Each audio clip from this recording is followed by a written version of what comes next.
Le chapitre ici à Yuma. C'est un grand privilège pour moi de recevoir cette invitation à revenir. Nous avons eu ici un temps béni la fois passée, et lorsque j'ai compris que je devais revenir, cela m'a beaucoup réjoui. Et d'entendre les témoignages et ces bonnes paroles des gens, cela vous fortifie un peu. Billy m'a dit que le frère de Las Vegas, qui désirait avoir une réunion là-bas dans le chapitre, désirait me voir sitôt le service terminé. Il a dit que nous avions une période libre en janvier qui nous permettrait d'en fixer une à Las Vegas, juste avant la réunion de Phoenix. Ainsi, nous avons toujours désiré aller là-bas. Je crois que frère Art Wilson était là-bas il y a longtemps, et il y est peut-être encore. Et il m'a demandé d'y aller, lui et sœur Wilson. Et je n'ai pas eu l'occasion de le faire, ainsi peut-être que cela sera le moment où j'irai. Voyez cela avec Billy Paul ou frère Roy Borders. Je crois qu'il est ici quelque part. Quelqu'un a dit que le frère Roy était ici. Frère Perry, Lee ou n'importe lequel pourra vous le dire. Et établissez les dates auxquelles nous devons venir. Maintenant, j'ai vu, il y a un petit moment, qu'il y avait ici beaucoup de prédicateurs, et je suis très heureux de rencontrer mes frères. J'aimerais avoir le temps d'aller chez vous, parce que je sais que vous avez les meilleures cuisinières du pays. C'est bien. Et frère Perry a ce soir 2 points contre lui. L'un d'eux, c'est d'avoir coupé ce microphone là-bas. Vous êtes tenu responsable de cela, frère Perry. Je ne pense pas que vous étiez vraiment coupable, mais vous, quelqu'un allait parler. Oh, c'en était une bonne. Puis, il alla de nouveau là-bas, et alors qu'il parlait, il dit, dites, il parlait à frère Collins ou à d'autres. Et il dit, le souper était bon, mais, dit-il, laissez-moi vous dire que cet homme doit être un Espagnol ou quelque chose comme ça, ou un Mexicain. C'était le piment le plus fort que j'ai jamais goûté. Et il continuait sur ce ton sans se rendre compte qu'il parlait au chef. Alors ce dernier lui répondit, c'est moi le chef. C'est le Texas pour vous. Nous allons bientôt le mettre au pas ici en Arizona, s'il reste parmi nous, n'est-ce pas? C'est vraiment agréable d'être ici. Et j'espère que cela n'a pas l'air d'une plaisanterie, mais seulement d'un peu d'humour. Le Seigneur lui-même avait le sens de l'humour, vous savez. Il dit, Hérode, allez dire à ce renard, voyez-vous. Aujourd'hui, je chasse les démons, demain je suis devenu parfait. Ainsi, il avait le sens de l'humour, et cela ne nous fera pas de mal, je pense, une fois de temps en temps. C'est maintenant un peu tard. Généralement, je prêche pendant environ 4 heures. Et ainsi, connaissant la courtoisie du frère et de la sœur ici au chapitre, nous allons diminuer cela de beaucoup ce soir. Et oui, j'ai dit à Terry, il me dit, faut-il mettre une bande de 2 heures? Je lui dis, non Terry, ceci est un banquet. Je dis, je parlerai juste pendant 30 à 40 minutes. Aux gens sur quelque chose que j'essaie chaque fois, sachant que lorsque j'étais un jeune homme, les gens venaient m'écouter parce que j'étais un jeune prédicateur, juste un jeune homme, un garçon, et ils disaient, eh bien, Billy Branham. Vous savez, je n'étais qu'un gamin qui n'avait jamais terminé l'école et sans instruction, et ils venaient pour entendre mes paroles à mots entrecoupés, mon anglais du Kentucky, et mes hits and hints and totes and carry.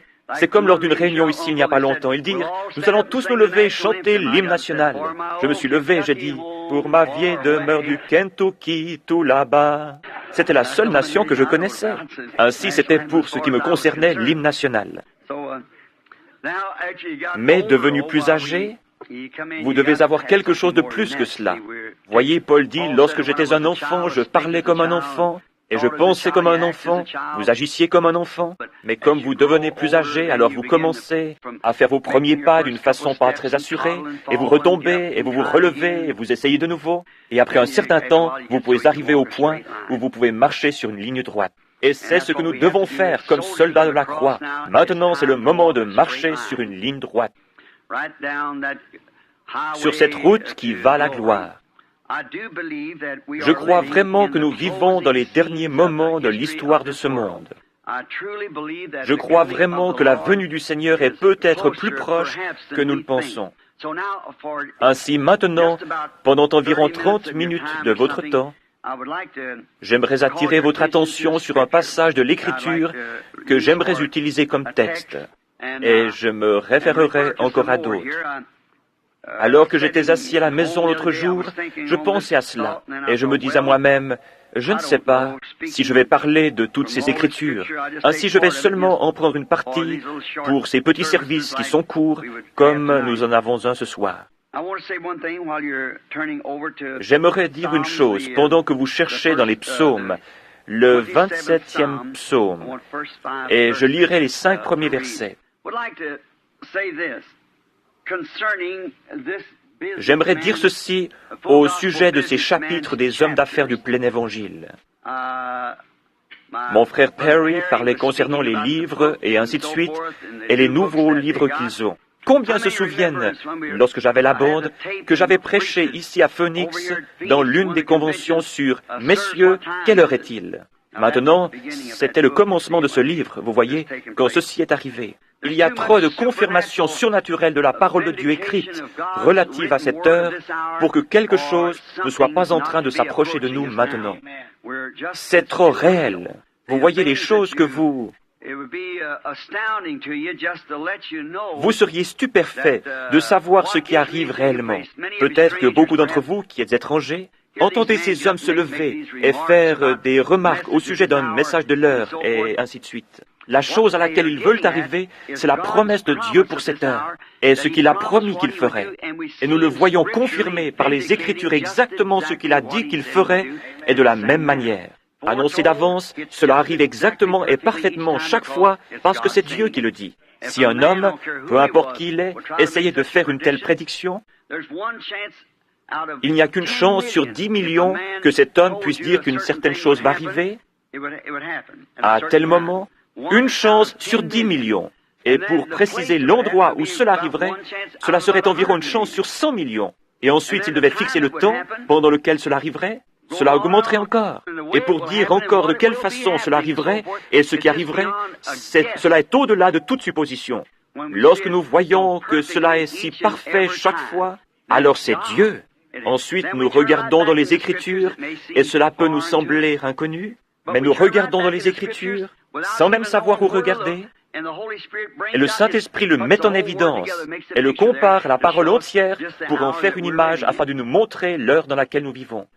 Nous changeons de dispensation. Nous sommes à un angle. C'est facile pour quelqu'un, après qu'un maçon ait construit un angle, de continuer à placer des briques sur la même ligne, comme le fait une certaine dénomination, qui commence à suivre une ligne, mais lorsque vous devez faire ces tournants pour aller dans l'autre direction, maintenant Dieu ne construit pas un mur, il construit une maison, voyez-vous, et il y a beaucoup de tranchées et de tournants qu'il a prédits ici dans la Bible. N'importe qui peut essayer de faire un tournant, mais cela doit être en accord avec le plan. Si cela ne l'est pas, cela doit être démoli de nouveau. Ainsi, nous louons Dieu pour sa bonté et pour la communion que nous avons avec vous, et pour les portes ouvertes que le Seigneur nous a données, et par ces hommes d'affaires. J'ai toujours soutenu que je ne croyais pas dans... Je crois dans les gens qui sont dans les dénominations. Mais je n'ai pas beaucoup de temps pour exhorter les dénominations, car chacune construit une barrière autour d'elle-même. Et je crois que c'est semblable à la petite histoire de frère David, au sujet des canards qu'il élève. Et il dit que le niveau de la rivière monta, et que chaque canard, vous savez, désirait avoir la communion avec les autres. Et il ne pouvait pas le faire parce qu'ils étaient tous entourés d'une clôture. Mais lorsque l'eau devint si haute, elle a simplement transporté les canards en dehors de l'enclos. Ainsi, je pense que c'est la manière de faire. L'eau est en train de monter, voyez-vous, et nous pouvons sortir de l'enclos et communier les uns avec les autres, vous savez, et ainsi avoir le réel amour de Christ dans notre cœur. Et ces hommes d'affaires du plein évangile ont été une oasis pour moi. J'y ai souvent trouvé des frères très gentils, comme dans, je suppose, chaque dénomination que j'ai rencontrée. Parmi les presbytériens, les luthériens, les baptistes, les pentecôtistes, tous les différents types de pentecôtistes, l'Église de Dieu, les nazaréens, les pèlerins de la sainteté, de gentils frères partout. Mais souvent, ils ne peuvent pas m'avoir dans leur communauté parce que, voyez-vous, ce n'est pas qu'ils ne croient pas cela, mais ils seraient retranchés de leur dénomination. Et quand vous faites cela, bien sûr, c'est ce qui arrive. Il n'y a pas longtemps, un frère méthodiste vint vers moi. Je ne dirai pas son nom, c'est un brave homme. Il écrivait une thèse sur la guérison divine. Il vint vers moi pour discuter. Nous nous sommes assis, nous avons parlé pendant un petit moment. Il dit, la seule chose que nous avons contre vous, c'est que vous restez tout le temps autour de ces pentecôtistes. Je lui dis, alors que l'Église méthodiste parraine cela, et je viendrai. C'était différent, voyez-vous. Il dit, bien sûr, je ne suis pas l'Église méthodiste, je lui appartiens seulement. Je dis, c'est cela, voyez-vous. Les pentecôtistes sont ceux qui ouvrent leurs portes, voyez-vous. Ce sont ceux vers qui je peux aller. Chez tous ceux qui ouvriront, nous sommes prêts à entrer. Comme dans l'Apocalypse chapitre 3, il dit, « Je me tiens à la porte et je frappe. Si quelqu'un ouvre la porte, j'entrerai et je souperai avec lui. » Et c'était Jésus. J'ai toujours su que c'était le Christ. Et il est la parole. C'est vrai, il est la parole. Ainsi, les hommes d'affaires du plein évangile ont été une oasis dans laquelle nous pouvons nous rassembler. Aucune église ne parraine cela. Ces hommes viennent de différentes églises. Et nous nous rassemblons pour fraterniser partout, tout autour du monde. Et j'ai aidé à établir beaucoup de chapitres des hommes d'affaires du plein évangile à travers le monde entier. Je suis reconnaissant de l'occasion qui m'a été donnée de le faire. Là, les hommes d'affaires parrainent cela, ainsi toutes les églises qui le désirent viennent de toute façon. Je ne désire jamais essayer de tirer quelqu'un hors de son église. Restez dans votre église et diffusez la lumière, voyez-vous. Soyez un réel chrétien, votre pasteur vous appréciera. Soyez un réel, loyal et véritable saint. N'importe quel homme qui croit en Dieu appréciera une personne comme cela. Oui, monsieur. Maintenant, je remercie le frère ici et sa femme et ce chapitre pour cette opportunité. Puisse ce chapitre croître et voir les bénédictions de Dieu reposer sur lui. Puisse-t-il être un instrument dans la main de Dieu pour sauver des centaines et des centaines de personnes avant la venue du Seigneur. Et je dis cela aussi pour les autres chapitres ou leurs représentants ici présents. Dans le livre des psaumes, je désire parler sur un sujet très particulier ce soir, pour un petit moment. Quelques passages de l'Écriture sont écrits ici, et je pensais peut-être que... Ce soir, je pensais parler sur un sujet différent, mais voyant le temps passer et désireux de ne pas vous retenir aussi longtemps, j'ai simplement regardé ici pour trouver quelques passages supplémentaires. Je désire parler sur le sujet de l'enlèvement, voyez-vous. Maintenant, nous croyons qu'il y aura un enlèvement. Tous les chrétiens croient cela. Tous ceux qui lisent la Bible croient qu'il y aura un enlèvement. Et maintenant, comme donnée de base, nous allons lire le psaume 25. Je vous demande pardon, le psaume 27, les versets 1 à 5. L'Éternel est ma lumière et mon salut. De qui aurais-je crainte? L'Éternel est le soutien de ma vie. De qui aurais-je peur? Quand des méchants s'avancent vers moi pour dévorer ma chair, ce sont mes persécuteurs et mes ennemis qui chancellent et tombent. Si une armée se campait contre moi, mon cœur n'aurait aucune crainte. Si une guerre s'élevait contre moi, je serais malgré cela plein de confiance.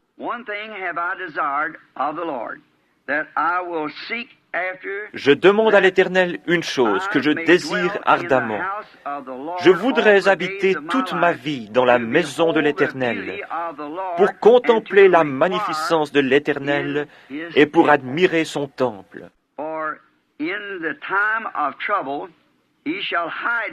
Car il me protégera dans son tabernacle au jour du malheur. Il me cachera à l'abri de sa tente. Il m'élèvera sur un rocher. Puisse le Seigneur ajouter ses bénédictions à cette lecture de sa parole.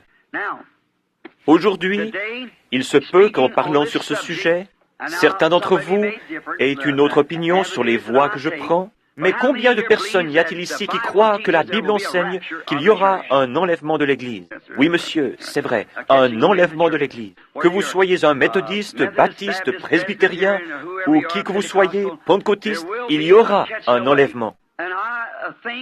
Et je pense qu'en parlant, je n'essaye pas simplement de venir ici pour dire quelque chose de plaisant aux gens.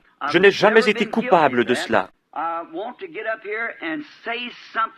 Je désire venir ici pour dire quelque chose que je me sens conduit à dire et qui, je pense, vous aiderait, quelque chose qui fasse avancer votre expérience avec Dieu si vous êtes un chrétien, ou si vous n'êtes pas un chrétien, quelque chose qui vous fasse devenir si honteux de vous-même que vous deviendrez un chrétien.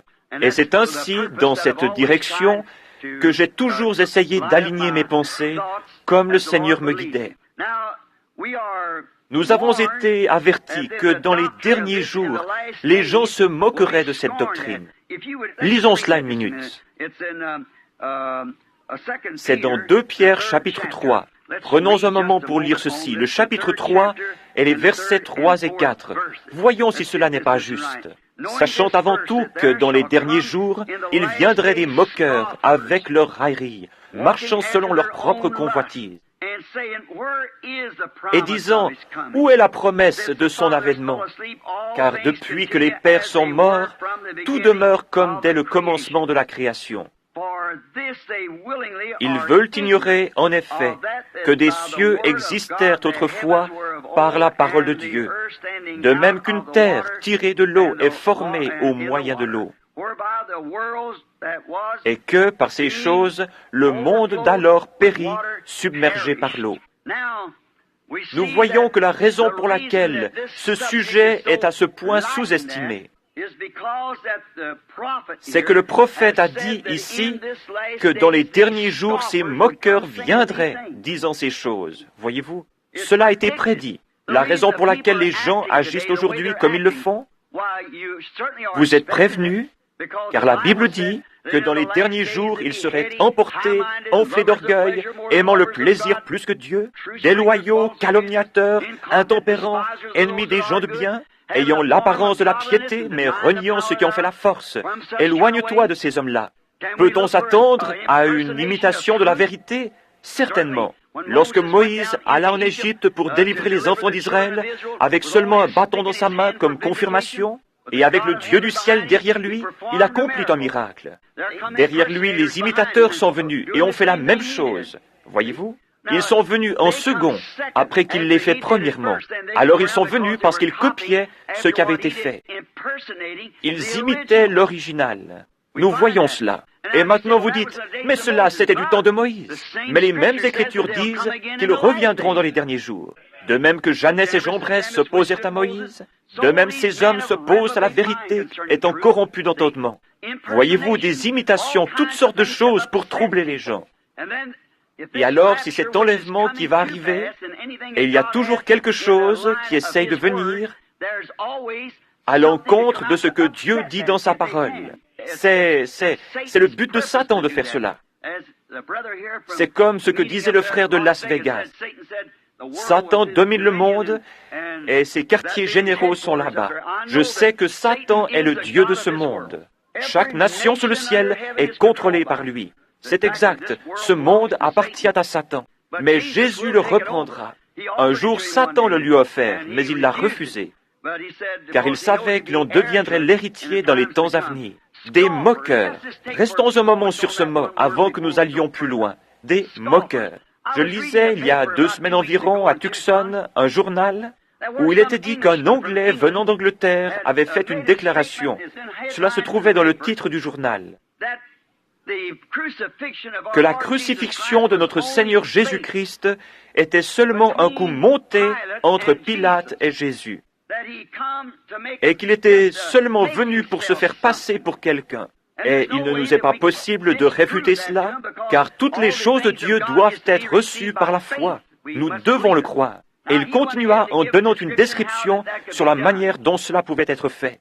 Regardez, il n'y a pas longtemps dans cette grande nation qu'est l'Angleterre, là où John Wesley et Charles et beaucoup de ces grands prédicateurs du début, Spurgeon et les autres, ont prêché l'Évangile dans les granges et partout là-bas. Ils rejetèrent le message de leur jour et regardez ce qu'ils sont aujourd'hui. C'est à cet endroit que frère Williams et d'autres se trouvent ce soir. C'est l'un des pays les plus bas et les plus dégradés du monde. J'ai été partout dans le monde. Mais je n'en connais aucun qui soit aussi illégitime que l'Angleterre. Billy Graham a dit la même chose.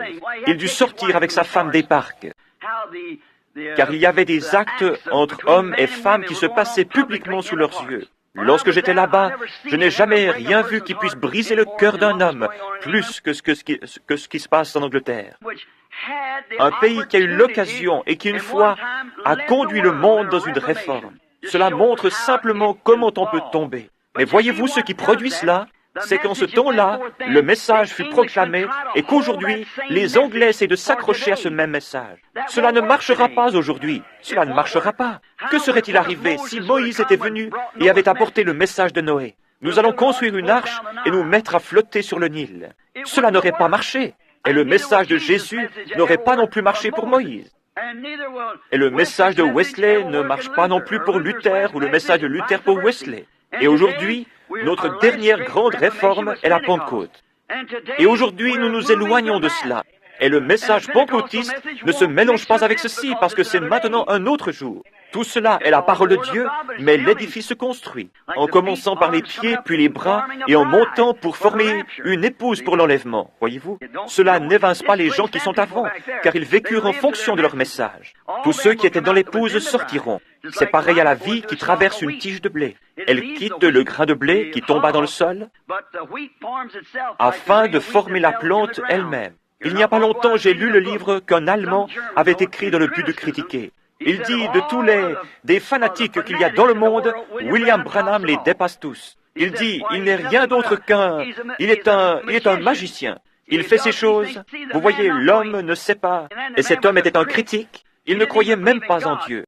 Il dit, un Dieu qui a pu rester pendant les âges sombres, avec ses mains croisées sur son ventre, et se moquer de mères chrétiennes, et de ceux qui étaient censés être ses propres disciples, de ses mères avec de petits-enfants, et les laisser être dévorés par des lions, sans même faire un geste. Vous voyez comme l'esprit charnel et l'instruction ne peuvent saisir la vision? Ce grain de blé devait tomber dans le sol. Jésus dut mourir pour ressusciter de nouveau. Et l'église de la Pentecôte dut faire de même. Elle dut aller dans le sol pendant ces âges sombres. Chaque graine qui va dans le sol doit rester dans le noir afin de pouvoir se reproduire. Mais elle commença à germer avec Martin Luther, continua au travers de Wesley de la Pentecôte. Et maintenant c'est dans le grain. Et les systèmes dénominationnels sont laissés en arrière. Ils ne sont que des tiges. C'est tout. Le système dénominationnel doit être brûlé. Mais le véritable grain de blé qui sort de chacune de ces réformes sera enlevé dans l'épouse. Cela formera complètement l'épouse. Maintenant, nous voyons qu'en Angleterre, ils imitèrent la crucifixion il n'y a pas longtemps. C'était un groupe de ces garçons aux longs cheveux qui criaient et appelaient Jésus « Petit Père » et tout le reste. C'est une telle racaille. Maintenant, vous dites, cela c'est à Londres, en Angleterre. Mais regardez ce qu'il y avait dans le journal la semaine dernière, ici en Amérique. Un docteur en théologie d'une certaine école a dit que la crucifixion était un coup monté et que Jésus avait seulement essayé de se faire passer pour cela et qu'il avait bu du mandragore et que cela, nous voyons qu'il en est parlé dans la Genèse. C'est une plante un peu comme la marijuana. On la trouve là-bas en Orient. Et si vous en buvez, cela vous fera dormir. Et vous serez comme mort pendant 2 ou 3 jours de suite. Il dit que lorsqu'ils lui donnèrent du vinaigre et du fiel, c'est tout à fait possible que ce fût du mandragore à la place. Et lorsqu'ils lui donnèrent cela, il s'effondra comme s'il était mort. Ils le mirent dans la tombe. Et le couchèrent là. Et après 2 ou 3 jours, bien sûr, en retournant là-bas, il était de nouveau réveillé et parfaitement bien. Et dit-il, il alla ensuite en Inde et mourut quelque part d'une mort ordinaire, essayant de truquer une religion. Premièrement, ce critique. Que se passe-t-il avec les gens? Voyez-vous, il y a des moqueurs. Parce que nous vivons dans le jour où la prophétie s'accomplit. Dieu a distribué sa parole dans chaque âge. Et chacun de ces âges doit manifester cela.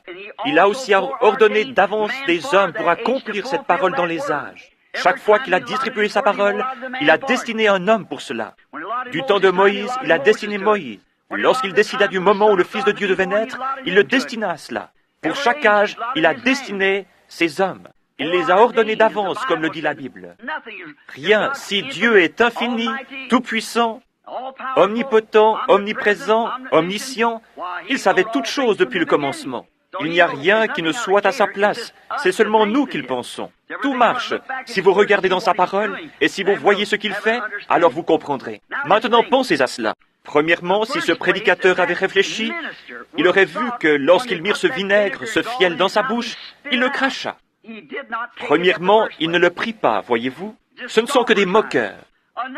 Autre chose, comment ce Jésus de Nazareth, comment sa vie a-t-elle concordé avec chaque prophétie de l'Ancien Testament? Comment cela put-il être? Cela n'aurait pas pu être sans avoir été ordonné de Dieu. Sa vie concordait avec chaque prophétie de l'Ancien Testament. Autre chose, si ses disciples avaient monté cela, pourquoi chacun d'entre eux est-il mort en martyr? Et même l'apôtre Pierre a dit, « Mettez-moi avec la tête en bas, je ne suis pas digne de mourir comme lui. » Ils prirent André et le mirent de côté sur la croix. Ils scellèrent tous leur témoignage avec leur propre sang. Ils croyaient en lui et ils l'aimaient et ils donnèrent leur vie pour lui. S'il était un truqueur, pourquoi aurait-il fait cela? Vous voyez, les gens ne comprennent pas l'application spirituelle. Il n'y a pas longtemps de cela, il y avait un grand homme ici, un grand rabbi, qui écrivit que lorsque Moïse traversa la mer Rouge, ce n'était pas de l'eau en réalité, et que l'eau ne forma jamais de mur. Et il dit, ce qui arriva, c'est qu'à l'autre bout de la mer Rouge, il y a un endroit avec des roseaux, et il traversa les roseaux. Il n'y avait là pas d'eau, il y avait seulement beaucoup de roseaux, et ils traversèrent une sorte d'océan de roseaux. Et beaucoup d'ecclésiastiques croient cela, et ils l'acceptent. Tenez, il n'y a pas longtemps, lorsque le premier astronaute fit son vol, lorsqu'il revint, il n'avait rien vu de Dieu. Cela a même troublé des prédicateurs. Ils pensaient que Dieu vivait quelque part ici en haut, à quelques 225 kilomètres. Oh là là, l'instruction et la sagesse de ce monde ont transformé l'Église en un tas de mauvaises herbes. L'instruction et le système d'enseignement, la science et la civilisation, ces choses-là sont du diable. C'est la civilisation du diable, la Bible dit. Et notre civilisation qui va venir n'aura rien à voir du tout avec cette civilisation. Cela n'a rien à voir du tout avec elle. Ce sera une civilisation différente.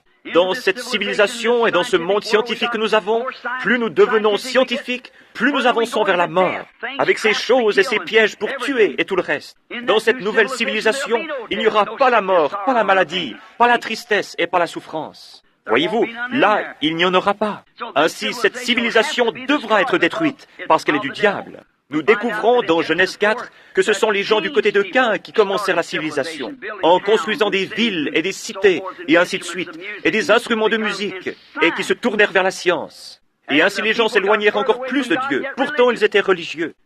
Mais c'est du côté des gens de Seth qu'ils commencèrent à invoquer le nom de l'Éternel. Vous parlez de quelque chose de subtil.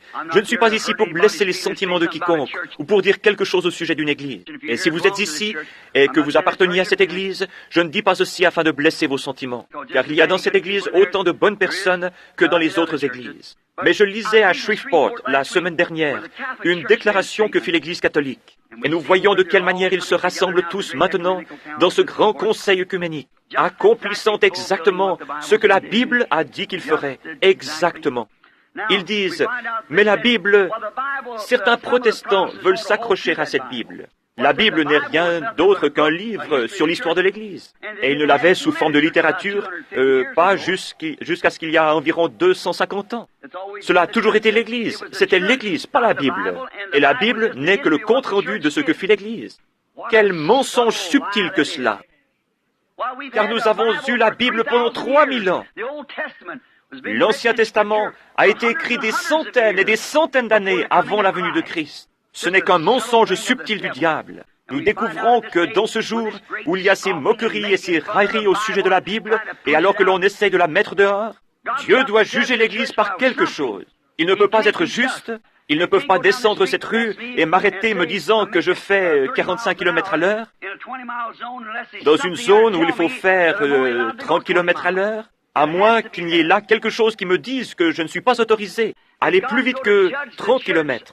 Cela doit être là, et Dieu va juger les gens un jour.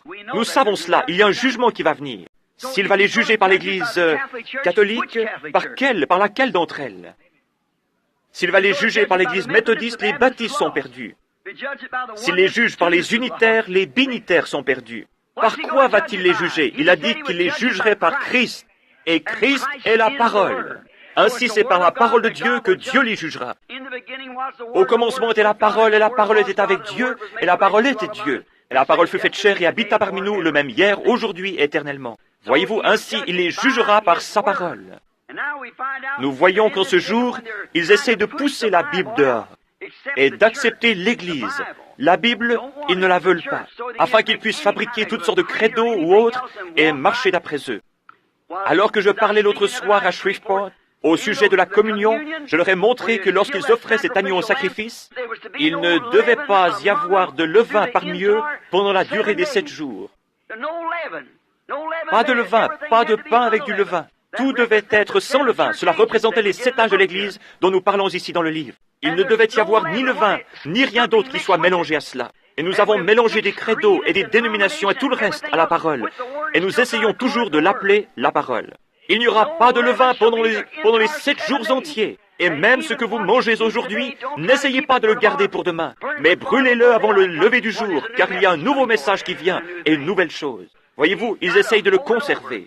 Cela a été l'attitude de l'Église. Il se produit un réveil, et la première chose que vous savez, dans les 3 ans qui suivent, ils commencent une organisation avec cela. La dénomination crée une organisation. Mais avez-vous remarqué que ce message a balayé le monde durant 20 ans maintenant, sans former d'organisation? Et il n'y en aura jamais plus.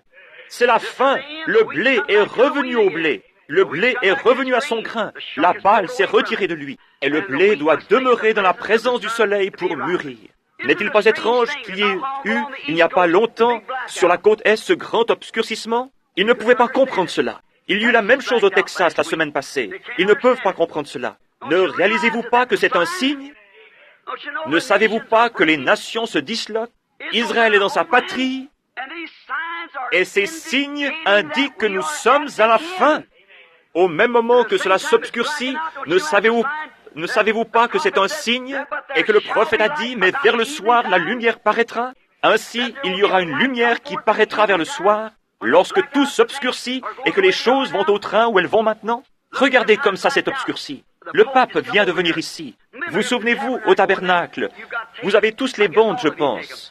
De quelle manière le Seigneur a montré ce jour-là, dans le tabernacle, exactement où ces âges de l'Église seraient et comment ils seraient. Et je les avais dessinés sur le tableau là-bas. Ce sont les âges de l'Église que vous voyez dessinés ici dans le livre.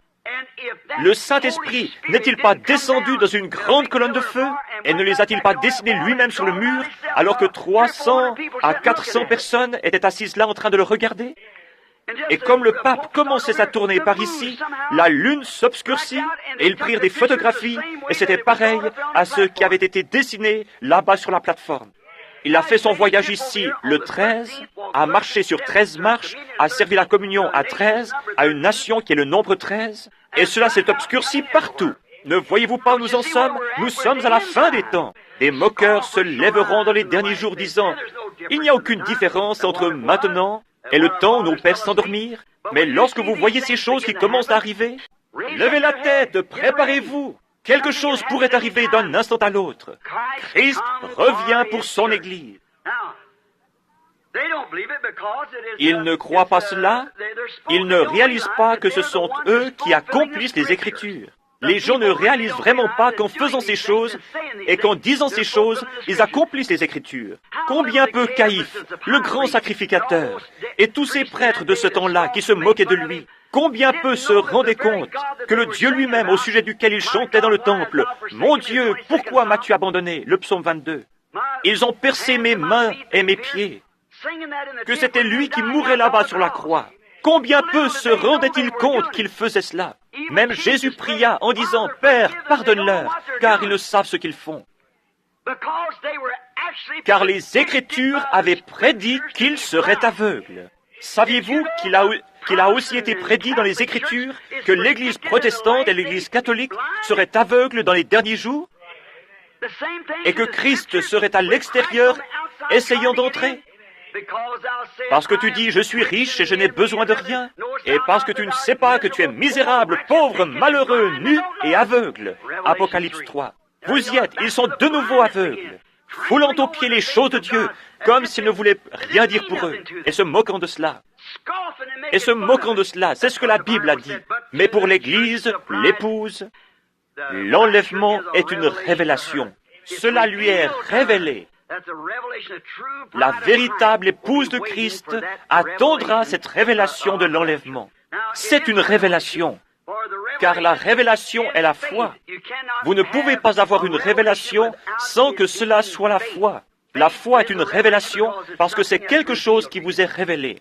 La foi est une révélation. La foi, c'est quelque chose qui vous a été révélé comme cela le fut à Abraham, qui pouvait appeler tout ce qui était contraire à ce qui lui avait été révélé comme n'existant pas. C'est cela qu'est la foi. C'est la révélation de Dieu. L'Église est bâtie sur une révélation. Le corps tout entier l'est. Il y a quelques semaines, je parlais à un bon prédicateur baptiste. Il vint pour discuter avec moi. Il me dit, « Je vous aime en tant qu'homme, mais dit-il, vous êtes tout embrouillé. » Je lui dis, « Alors je vous prierai de m'aider à me corriger par l'Écriture. » Il dit, « Frère Branham, nous ne pourrons jamais Mettre les choses ensemble avant que nous comparions avec le grec chaque mois. Je lui dis, « Oh, monsieur, vous vous y connaissez mieux que cela. » Car même au Concile de Nicée, si nous remontons jusque-là, 300 ans après la mort de Christ, ils débattaient toujours pour savoir quel helléniste avait raison. Vous ne pouvez pas le faire ainsi, car c'est une révélation. Il dit, « Je ne peux pas accepter de révélation. » Je lui dis, « Alors comment pouvez-vous accepter Christ ?»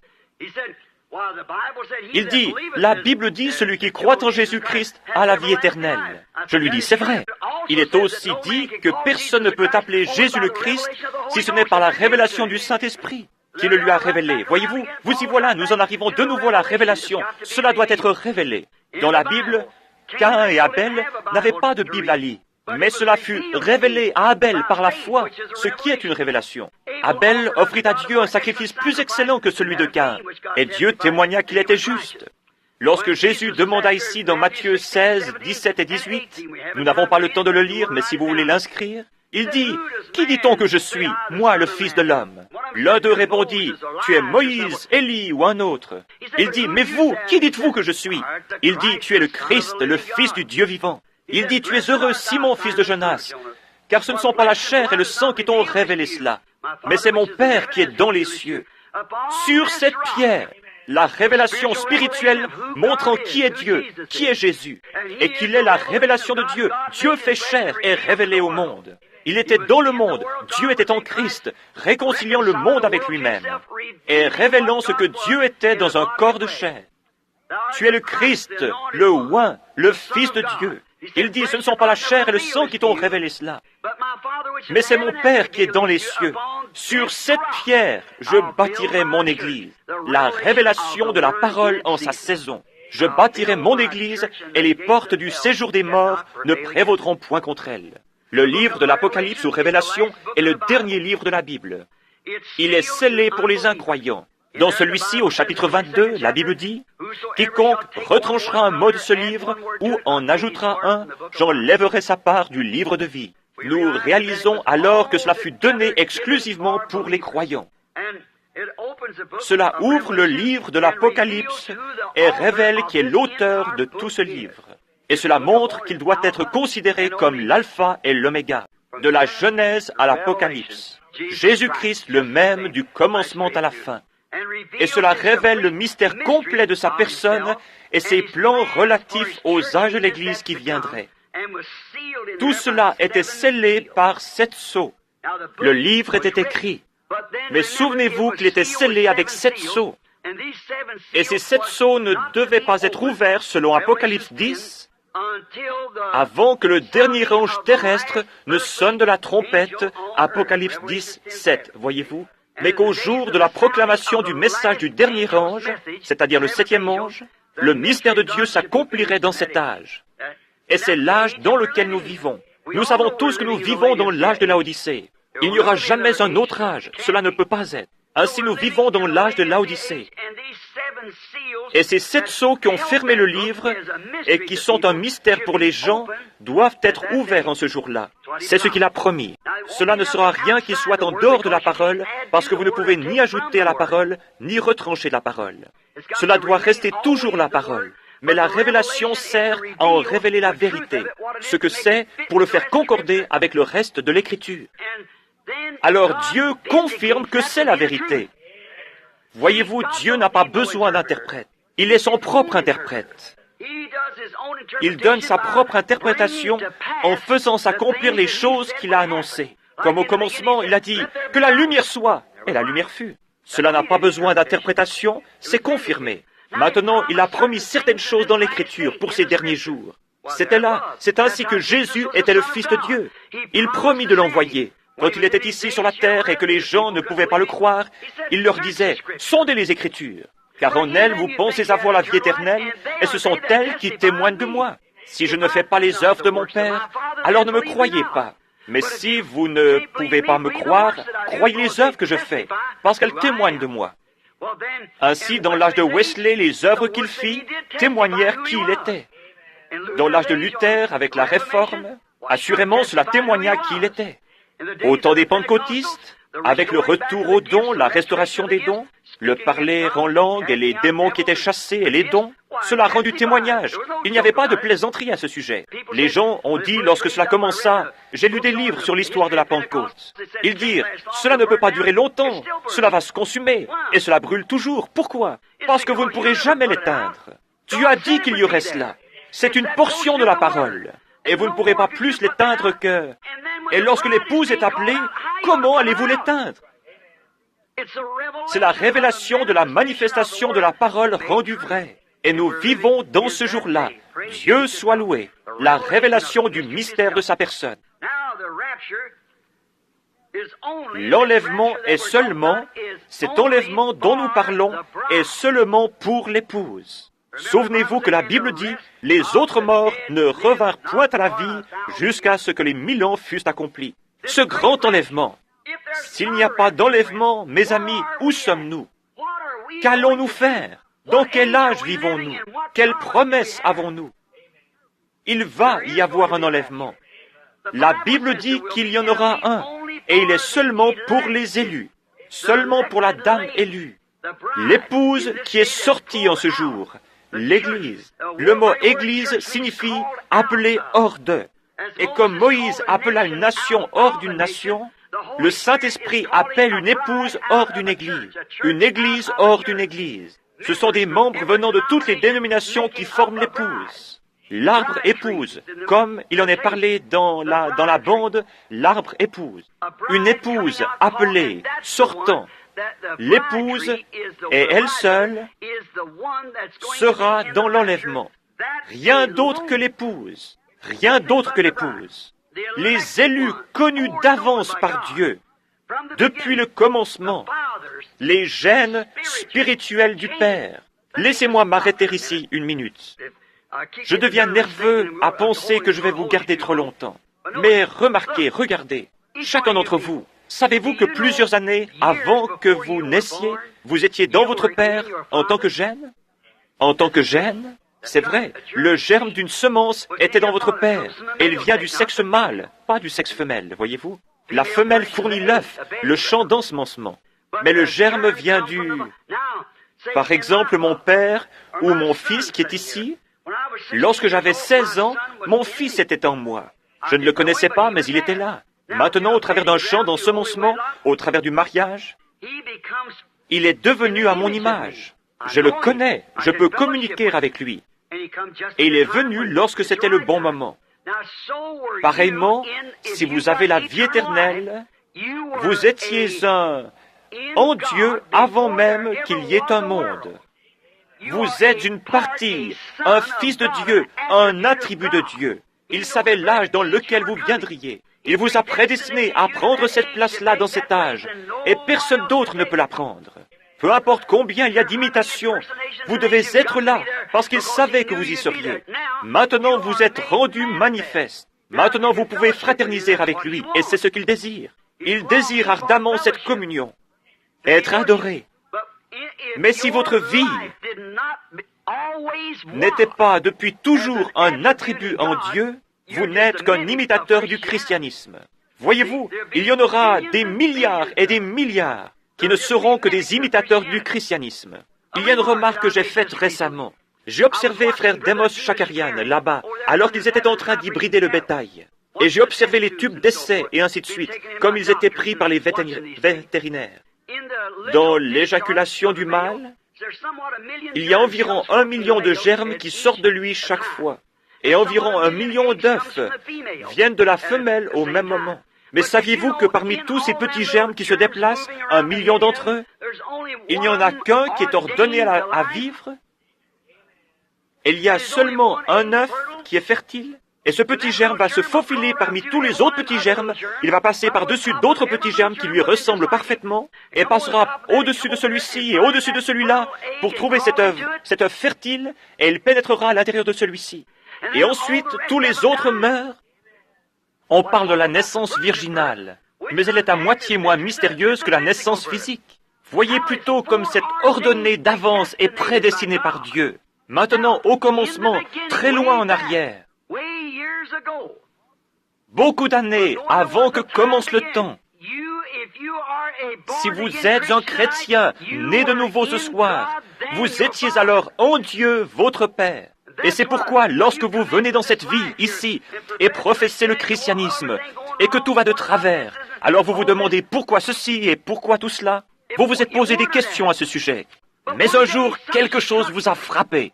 Qu'était-ce? C'était cette vie qui était là, au fond, depuis le commencement. Et si vous connaissez ma petite histoire au sujet de la mère aigle qui cherchait son petit, vous m'avez entendu prêcher là-dessus, montrant comment ce petit aigle éclot sous une poule. Elle essayait de nourrir ses petits poulets, mais le petit aigle ne pouvait pas digérer cela, parce qu'il n'était pas un poulet pour commencer. Pourtant, il était dans l'enclos avec les poulets, et il suivait les poulets. Mais lorsqu'elle grattait dans la basse-cour, le petit aigle ne pouvait le supporter. Chaque fois qu'elle gloussait, tous les petits poulets s'en allaient, et ainsi il allait aussi. Mais un jour, sa mère se rappela qu'elle avait pondu 2 œufs, pas seulement un. Il devait y en avoir un autre quelque part. Elle s'en alla à sa recherche. Elle se mit à voler et à tourner en rond, et finalement, elle arriva au-dessus de la basse-cour. Et là, elle découvrit son bébé. Elle poussa un cri. Il réalisa que cette voix était la chose qui correspondait. C'était ce qu'il cherchait, voyez-vous. Et il réalisa alors qu'il n'était pas un poulet, il était un aigle. Et c'est ainsi avec chaque chrétien né de nouveau. Lorsque vous venez, peu m'importe à combien de dénominations vous vous êtes joints, ou sur combien de livres vous avez mis votre nom, lorsque cette réelle parole de Dieu est confirmée, est rendue vraie devant vous comme cela, vous réalisez à ce moment-là que vous êtes un aigle. Parce que tout le gloussement de cette poule, joignez-vous à ceci et joignez-vous à cela, et allez dans cette direction, allez dans celle-là, c'est absurde. Il faut véritablement ajouter parole sur parole. Lorsqu'un germe vient dans la matrice de la femelle, il ne prend pas. Vous n'êtes pas devenu un germe humain venant de votre père, et ensuite un germe venant d'un chien, et ensuite venant d'un chat, et ensuite d'un poulet. C'était tout du germe humain. Et le corps de Jésus-Christ, l'épouse sera une partie de son corps, lequel il était la parole, et l'épouse devra être la parole. La parole, ajoutez à la parole, ajoutez à la parole. La justification de Luther, la sanctification de Wesley, le baptême du Saint-Esprit des pentecôtistes, la restauration des dons, et tout le reste va avec. Cela doit être la parole sur la parole, le germe sur le germe, la vie sur la vie, pour produire la stature complète de l'épouse du Seigneur Jésus-Christ. Maintenant, souvenez-vous que vous étiez un attribut. Et maintenant, après que nous ayons découvert ces choses et que Christ revient pour son épouse, comment entrons-nous donc dans cette épouse? C'est la question. Beaucoup disent, joignez-vous à notre congrégation. L'un d'entre eux désire un certain type de baptême. L'un veut faire ceci ou cela. L'un dit que vous devez parler en langue, sinon vous ne l'avez pas. L'autre dit que vous n'avez pas besoin de parler en langue. Celui-ci dit que vous devez danser dans l'esprit, et celui-ci dit que vous devez crier. Celui-ci que vous devez avoir une sensation. Tout cela est en ordre, et pourtant c'est encore tout faux. Comment un homme ou une femme ou un enfant de Dieu qui est né de l'Esprit de Dieu, comment peut-il nier la parole de Dieu? Quand Dieu lui-même l'interprète et dit, c'est cela. J'ai promis cela, le voilà. Montrant cela aussi clairement que possible. Ils sont forcés de le voir, voyez-vous? Comment Christ pourrait-il nier sa propre parole? Si Christ est en vous, il ne peut nier sa propre parole. Alors comment entrons-nous dans ce corps? 1 Corinthiens 12, dans un seul esprit, nous avons tous été baptisés pour former un seul corps. Dans un seul baptême du Saint-Esprit. Si vous voulez inscrire cela, c'est dans 1 Corinthiens 12, 13. Dans un seul esprit, nous avons tous été baptisés, et l'esprit est la vie de Christ. Est-ce vrai? La vie de Christ est la vie de chaque semence. Lui, étant la semence parole, donne la vie à la semence. Saisissez-vous cela? Si cette vie se trouve dans la semence, et que ce baptême du Saint-Esprit vienne sur elle, cela va forcément amener la vie à cette semence. Comme je vous le disais ici à Phoenix, j'ai parlé il n'y a pas longtemps à Fred John Chariot. Alors que j'étais là-bas, il me montra un arbre qui portait des agrumes. Il fait croître beaucoup d'agrumes. Et il me montra un arbre qui portait 8 ou 9 sortes de fruits différents. Et je lui dis, frère Chariot, quelle sorte d'arbre est-ce? Il me dit, un oranger. Je lui dis, pourquoi porte-t-il des citrons, des mandarines, des clémentines et des pamplemousses? Il me dit, ce sont tous des agrumes, et ils ont été greffés. Oh, lui dis, je vois, ainsi l'année prochaine, il y aura des oranges. Oh, non. Chaque branche portera ses propres fruits. Beaucoup d'entre vous qui cultivez des fruits et qui habitez ici dans cette vallée agrume savez cela. Elle portera ses propres fruits. Si vous mettez une branche de citronnier sur un oranger, elle produira des citrons. Elle produira des citrons, parce que c'est la nature de cet agrume. Mais pourtant, elle ne portera pas le fruit original. Et c'est ce que nous avons fait. Nous y avons greffé des crêtes d'eau et toutes sortes d'autres choses. Toutes sortes d'autres choses. Comment les méthodistes pourraient-ils enfanter autre chose qu'un enfant méthodiste? Comment n'importe quelle dénomination pourrait-elle enfanter autre chose qu'un enfant dénominationnel? Mais si une branche originelle sort de cet arbre, elle produira des oranges. Et alors si Dieu fait quelque chose dans l'Église, ce sera original et à nouveau exactement avec la parole. Cela doit être ainsi, parce que la vie est dans l'arbre et il produit selon son espèce. Maintenant, nous voyons que cette grande Église s'est déplacée pendant les âges en portant son fruit. Et comme les branches arrêtaient de produire, il les émondait. Dans Saint Jean 15, il n'a jamais émondé le cep, mais il a enlevé les branches. Il les a coupées parce qu'elles ne portaient pas de fruits. Jésus veut du fruit pour lui-même.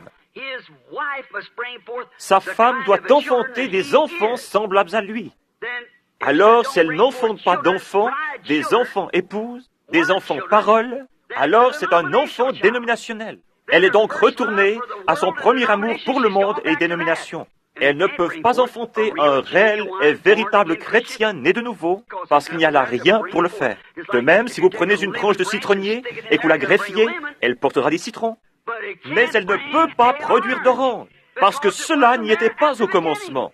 Mais si cela avait été ordonné au commencement, et que la préconnaissance de Dieu les prédestinait, cela doit produire des oranges, et cela ne peut rien produire d'autre. C'est ainsi avec l'Église du Dieu vivant, lorsque l'heure arrive. Chacun, si Dieu commence à faire quelque chose, chacun prend la balle et s'en va. Voyez-vous? Cela a toujours été ainsi. Il n'y a pas longtemps, je lisais l'histoire de Martin Luther. Cela disait que ce n'était pas si difficile de croire que Martin Luther put protester contre l'Église catholique et s'en tirer. Mais la chose étrange, c'est qu'il put garder la tête au-dessus de tout le fanatisme qui suivit son réveil, et toujours rester droit sur sa justification. Voyez-vous? C'est ainsi dans tout. Il y a des imitations et tout tombe. Regardez Madame Semple McPherson, Aimée Semple McPherson, qui avait ce temple ici. Chaque femme prédicateur avait ses ailes et transportait la Bible de la même façon qu'elle. C'était simplement des imitations charnelles. Cela ne peut pas être l'original. C'est la raison pour laquelle les églises ne peuvent pas l'être. Si vous laissez une église avoir quelque chose dans une ville, l'autre église ne peut pas le supporter jusqu'à ce qu'elle l'ait aussi, voyez-vous? Elles ne sont plus l'original. La parole de Dieu est originale. C'est la parole, elle doit produire selon son espèce au temps convenable. Cela ayant été élu et prédestiné par Dieu le Père. Maintenant, comment entrons-nous dans cette église? Dans un seul esprit, nous avons tous été baptisés pour former un seul corps. Le corps de Christ, qui est l'épouse, la parole. Nous avons été baptisés pour le former par le Saint-Esprit. Maintenant, regardons si, oui ou non, nous sommes dans le dernier âge. Nous le découvrons si nous lisons dans la Genèse, vers le chapitre 5. Vous pouvez aussi lire dans Luc. Et là, vous verrez qu'Enoch était le 7e depuis Noé. Enoch, cela touche à la semence du serpent. Car si Caïn était le fils d'Abel, alors Enoch était le 8e, voyez-vous. Mais nulle part dans la Bible, il est dit que Caïn était le fils d'Abel, ou Caïn le fils d'Adam.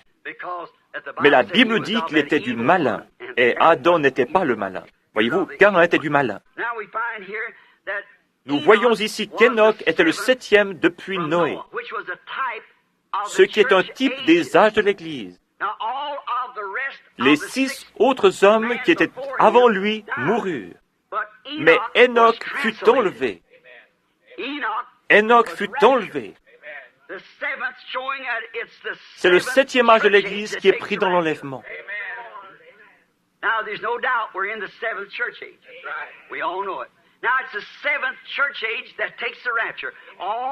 Tous les 6 autres moururent.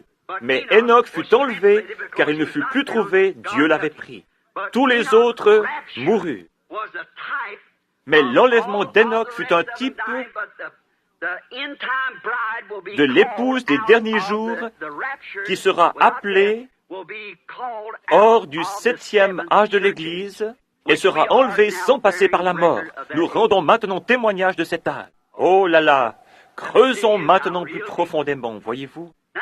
Voici aussi un type des 7 âges de l'Église.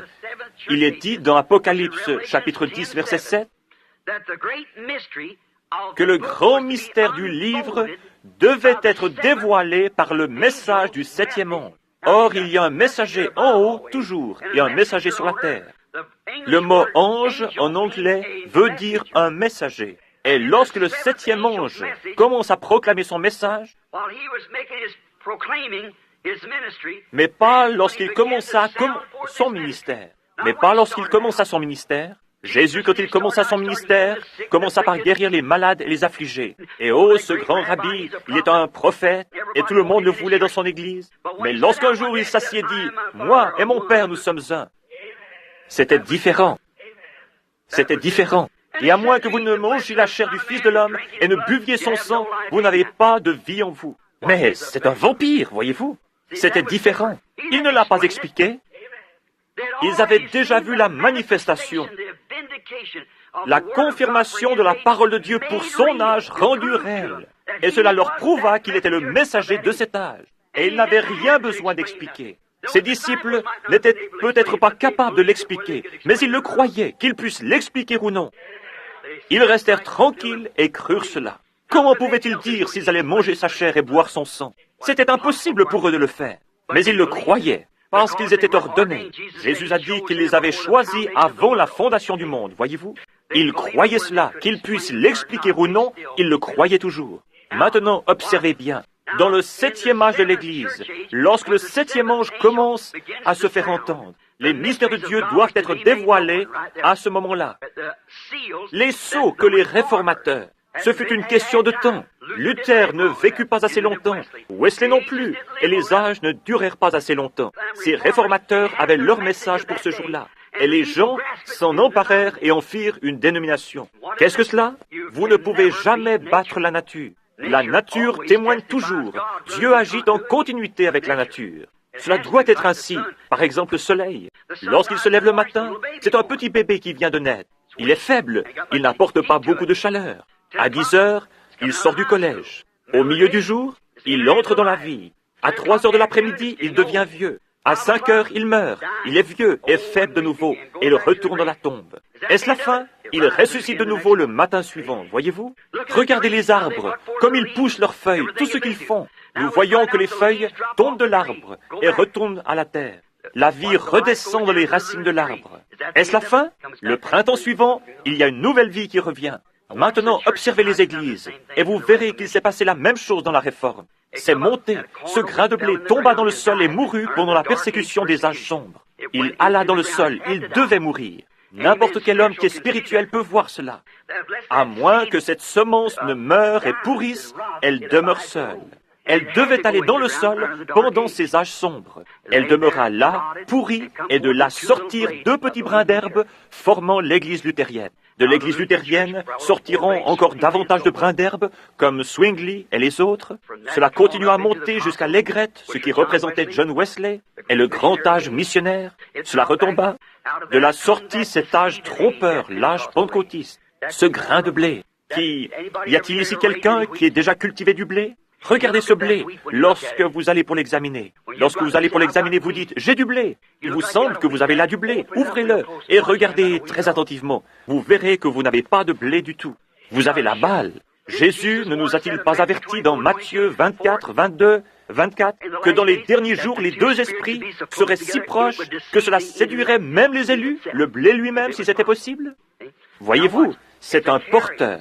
La vie qui monta et qui traversa Luther fut ce qui forma Wesley. La vie qui sortit de Wesley est ce qui forma la Pentecôte. La vie qui sortit de la Pentecôte forma le blé. Mais ce sont des porteurs, voyez-vous. La vie réelle traverse cela. Le message traverse cela. Mais il se dirige vers le blé. C'est la raison pour laquelle le blé monte vers le haut et emporte le tout au sommet dans l'enlèvement. L'épouse elle-même sort de chaque âge. Mais la souche dénominationnelle meurt. Elle sèche et elle meurt. Avez-vous remarqué dans ces derniers jours de quelle manière elle commence à se retirer? Lorsque ce blé commence à croître, alors la balle commence à se séparer de lui. Regardez de nouveau ce petit épi de blé. Ouvrez-le comme ceci et regardez à l'intérieur. Vous verrez qu'il y a un petit bourgeon de blé là, tout au fond. Vous avez besoin de prendre un microscope qui grossisse 30 fois pour regarder là-dedans et pour voir ce petit bourgeon de blé qui est là au fond, voyez-vous? Mais il est là tout au fond et il commence à grandir.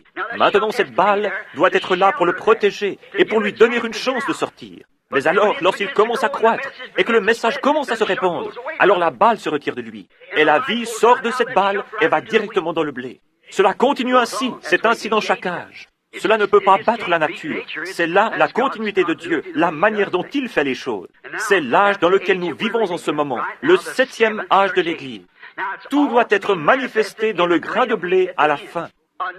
Si vous prenez Luc chapitre 17 et verset 30, il dit ce qui arriva du temps de Sodome arrivera de même à la venue du Fils de l'homme lorsque le Fils de l'homme commencera à se révéler.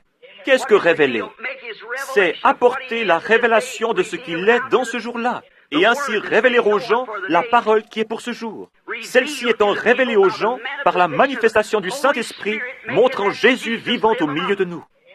Et souvenez-vous qu'il était représenté là dans un homme. Un homme.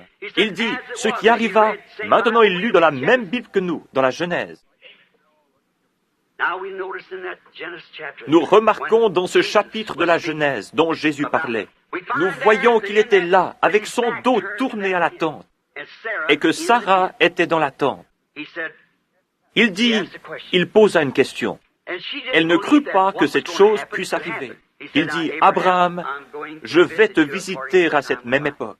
Et Sarah, dans la tente, rit à ce sujet. Il dit, pourquoi Sarah a-t-elle ri dans la tente? En disant, comment ces choses peuvent-elles arriver? Jésus a promis, et c'était lui, car Abraham l'appela Elohim, le Tout-Puissant, c'était lui. Maintenant, la Bible prédit que cela reviendra dans les derniers jours. Jésus l'a dit. Et lorsque vous voyez ces choses commencer à s'accomplir, souvenez-vous que lorsque ceci commence à arriver, alors vous savez que le temps est proche. Regardez le monde. Regardez le monde. S'il n'y a jamais eu un Sodome, c'en est bien un. Regardez les gens et combien ils sont pervertis. Leurs pensées sont perverties. Ils ne savent pas ce qu'est la simple décence. Regardez les hors-la-loi, les homosexuels et tout le reste. Regardez nos femmes et la conduite qu'elles ont. Regardez ce déchaînement d'indécence et d'immoralité parmi nos femmes. Et pas seulement dans notre, vous dites, ce sont les méthodistes, ce sont aussi les pentecôtistes. C'est le tout. Regardez nos hommes. Plutôt que de s'accrocher à la parole de Dieu, ils s'accrochent à une petite tradition dénominationnelle. Et ils restent là plutôt que de sortir lorsqu'ils voient Dieu se faire connaître parfaitement. La raison est qu'ils sont aveugles et qu'ils ne peuvent pas le voir. Ils ne le verront jamais. Maintenant, regardez ce qui arrive avec cela, tout en nous dépêchant. Je pense que cette dame désire que nous partions. Je l'ai vue faire un signe de la main, montrant qu'elle désirait que nous sortions. Ainsi, nous ferions mieux de nous dépêcher. Remarquez qu'Enoch, qui est le type de l'Église, est aussi représenté ici dans le 7e âge de l'Église. Pouvez-vous voir cela? Le 7e âge de l'Église. Lorsqu'il sonnera de... Combien croient qu'il y a eu 7 messagers pour les 7 âges de l'Église? Oh, nous croyons tout cela. Si nous croyons cette Bible, si nous ne croyons pas la Bible, bien sûr que nous ne croirons pas cela. Mais il y a eu, nous vivons maintenant dans le 7e âge de l'Église. Et lorsque la Bible dit que ce 7e âge de l'Église, elle dit que lorsque le messager du 7e âge de l'Église commence à proclamer son message, les mystères de toutes les choses qui ont été tordues au cours des âges seraient révélés en ce temps-là. Et nous le voyons ici. Le Fils de l'homme, venant parmi son peuple et confirmant exactement son message comme il a dit qu'il le ferait. Nous trouvons cela dans ce dernier âge. C'est pareil aux 7 veilles. Il n'est pas venu dans la première veille, ni dans la deuxième, ni dans la troisième, ni dans la quatrième, mais il vient dans la 7e veille. C'était Enoch, le 7e, qui fut enlevé, et Noé, le type du reste des Juifs, fut transporté par-dessus. Du temps de la Bible, pour parler au sujet des veilles, les nuits n'étaient pas divisées en heures. Maintenant, écoutez attentivement. Je vais me dépêcher parce qu'ils veulent la pièce. Non, la nuit n'était pas divisée en heures du temps de la Bible. Elle était divisée en veilles. Il y avait 3 veilles. La première veille allait de 9 heures jusqu'à minuit. La deuxième veille allait de minuit à 3 heures. Et la troisième veille de la nuit allait de 3 heures à 6 heures. Nous avons 3 fois 3, ce qui fait 9. Et ceci est un nombre imparfait. Alors nous revenons au nombre 7 pour l'enlèvement, lequel arrivera, je crois, entre 6 heures et 7 heures, ou 6 heures et 9 heures un certain matin. Car la trompette du Seigneur sonnera, ce matin radieux et sans nuage, lorsque les morts en Christ ressusciteront, et qu'ils partageront la gloire de sa résurrection, lorsque ceux qu'il a choisis se rassembleront à leur demeure au-delà du ciel. Lorsque l'appel retentira là-bas, j'y serai. Le mot anglais « rapture » que nous employons pour désigner l'enlèvement n'est même pas utilisé du tout dans la Bible en anglais. Nous avons simplement placé ce mot-là. La Bible dit plutôt « caught up »,« being caught up », c'est-à-dire pris en haut, être pris en haut. Nous lisons ici dans 2 Thessaloniciens, ou plutôt 1 Thessalonicien, l'ordre dans lequel ce grand enlèvement arrivera dans les derniers jours. Écoutez ceci, nous allons commencer avec le verset 13. Or, nous ne voulons pas, frères, que vous soyez dans l'ignorance à l'égard de ceux qui dorment, afin que vous ne soyez pas affligés comme les autres qui n'ont pas d'espérance. Car si nous croyons que Jésus mourut et qu'il est ressuscité, de même aussi avec lui, Dieu amènera ceux qui se sont endormis en Jésus. Car nous vous disons ceci par la parole du Seigneur, que nous, les vivants qui demeurerons jusqu'à la venue du Seigneur, nous ne devancerons, ce mot devancer signifie faire obstacle, aucunement ceux qui se sont endormis. Car le Seigneur lui-même, écoutez attentivement, car le Seigneur lui-même, avec un cri de commandement ou de rassemblement, avec une voix d'archange et avec la trompette de Dieu, descendra du ciel, et les morts en Christ ressusciteront premièrement. Je veux que vous remarquiez cette grande chose qui arrive ici maintenant. Ne manquez pas ceci. Notez bien, la parole dit ici dans 2 Thessaloniciens qu'il y a 3 choses, du verset 13 au verset 16, qu'il y a 3 choses qui doivent arriver avant que le Seigneur lui-même apparaisse. Rapidement maintenant, afin que nous puissions terminer, voyez-vous. La première chose qui arrive est un cri de commandement, puis une voix et ensuite une trompette. Lisons-le maintenant et voyons si c'est juste, voyez-vous. Car le Seigneur lui-même, verset 16, avec un cri de commandement, avec une voix d'archange et avec la trompette de Dieu, descendra du ciel. 3 choses doivent arriver. Un cri de commandement, une voix, une trompette, avant que Jésus apparaisse. Prenons le cri de commandement. Jésus fait ces 3 choses pendant qu'il descend. Un cri de commandement. Qu'est-ce qu'un cri de commandement? C'est le message qui est proclamé premièrement. Le pain de vie vivant manifestant l'épouse. Dieu a une façon de faire les choses. Et il ne change jamais son principe. Il ne change jamais son... Il est le Dieu qui ne change pas. Dans Amos 3:7, il dit qu'il ne fera rien sur la terre avant qu'il ait premièrement révélé à ses serviteurs les prophètes. Et aussi sûrement qu'il l'a promis, il le fera. Nous avons traversé les âges de l'Église. Mais il nous a été promis que dans les derniers jours, conformément à Malachie 4, il y aurait le retour d'un prophète dans le pays. C'est vrai. Remarquez sa nature et ce à quoi il ressemblera. Dieu utilise cet esprit 5 fois. Une fois dans Élie, puis dans Élisée et dans Jean-Baptiste, ensuite pour appeler l'Église à sortir et pour le reste des Juifs. 5 fois, la grâce, I-G-E-S-U-S, F-A-I-T-H, foi en anglais, et c'est le nombre de la grâce. Voyez-vous? Bon, maintenant souvenez-vous que le message a été promis.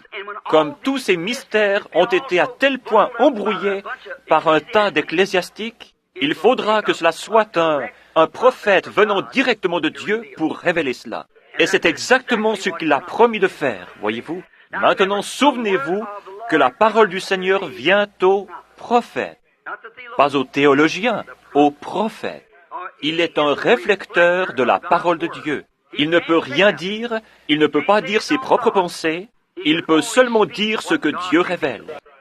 Même le prophète Balaam, lorsqu'il essaya de vendre ses droits, il dit, comment un prophète peut-il dire quelque chose que Dieu n'ait pas mis dans sa bouche? C'est une chose que Dieu fait qui vous empêche de dire quelque chose d'autre. Vous êtes né ainsi.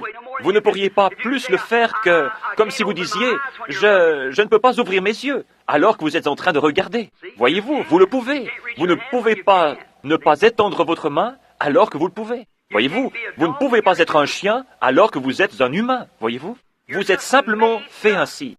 Et Dieu doit toujours, dans l'âge d'Ésaïe, de Jérémie, d'Élie et dans les âges qui se sont écoulés, lorsque le groupe ecclésiastique commençait à tout embrouiller, il envoyait un prophète qu'il prenait dans un endroit inconnu. Celui-ci ne doit appartenir à aucune de leurs situations. Il doit prononcer sa parole et ensuite être retiré de la scène. C'est un homme rude, dédié à la vérité de Dieu. Et c'est toujours pour que vous puissiez le reconnaître. Il dit, s'il y en a un parmi vous qui est spirituel ou prophète, maintenant, un prophète, il y a dans l'Église le don de prophétie, mais un prophète est prédestiné et préordonné pour l'heure. Voyez-vous? Oui, monsieur. Maintenant, si une prophétie est donnée, 2 ou 3 doivent la juger pour savoir si elle est vraie ou fausse avant que l'Église puisse la recevoir. Mais personne ne le faisait pour un prophète, parce qu'il était absolument la parole de Dieu. Il était cette parole dans son jour. Vous voyez, Dieu se reflétait. Si Dieu a promis de nous envoyer cela de nouveau dans les derniers jours, c'est afin de faire sortir cette épouse de ce désordre ecclésiastique. La seule façon que cela peut être fait, cela ne se fera jamais. L'Église ne peut pas recevoir Christ. Les pentecôtistes, nous ne pouvons pas continuer à porter ce message dans la condition dans laquelle l'Église est aujourd'hui. Comment allons-nous exécuter cela dans les temps de la fin, dans la condition où ils sont aujourd'hui, lorsqu'ils s'opposent les uns aux autres et que tout est si ecclésiastique? Oh, miséricorde, c'est du gâchis, c'est déjà allé dans des dénominations. Je défie tout historien, à n'importe quel moment, de prouver le contraire. Chaque fois qu'un message fut proclamé sur la terre et qu'ils l'organisèrent, il mourut à ce moment-là. Et la Pentecôte a fait la même chose que les autres. Les pentecôtistes qui sont sortis, vous, les assemblées de Dieu, dont les pères et les mères sont sortis de ces organisations au temps de l'ancien concile général, en criant et en louant Dieu, et en parlant contre ces choses, vous êtes retournés comme un chien à ce qu'il avait vomi et comme la truie au bourbier. Vous avez fait la même chose que les autres. Vous êtes maintenant si conformistes que vous avez fermé vos entrailles de miséricorde. Et il faut presque avoir une carte de membre avant même que l'on puisse s'associer à vous.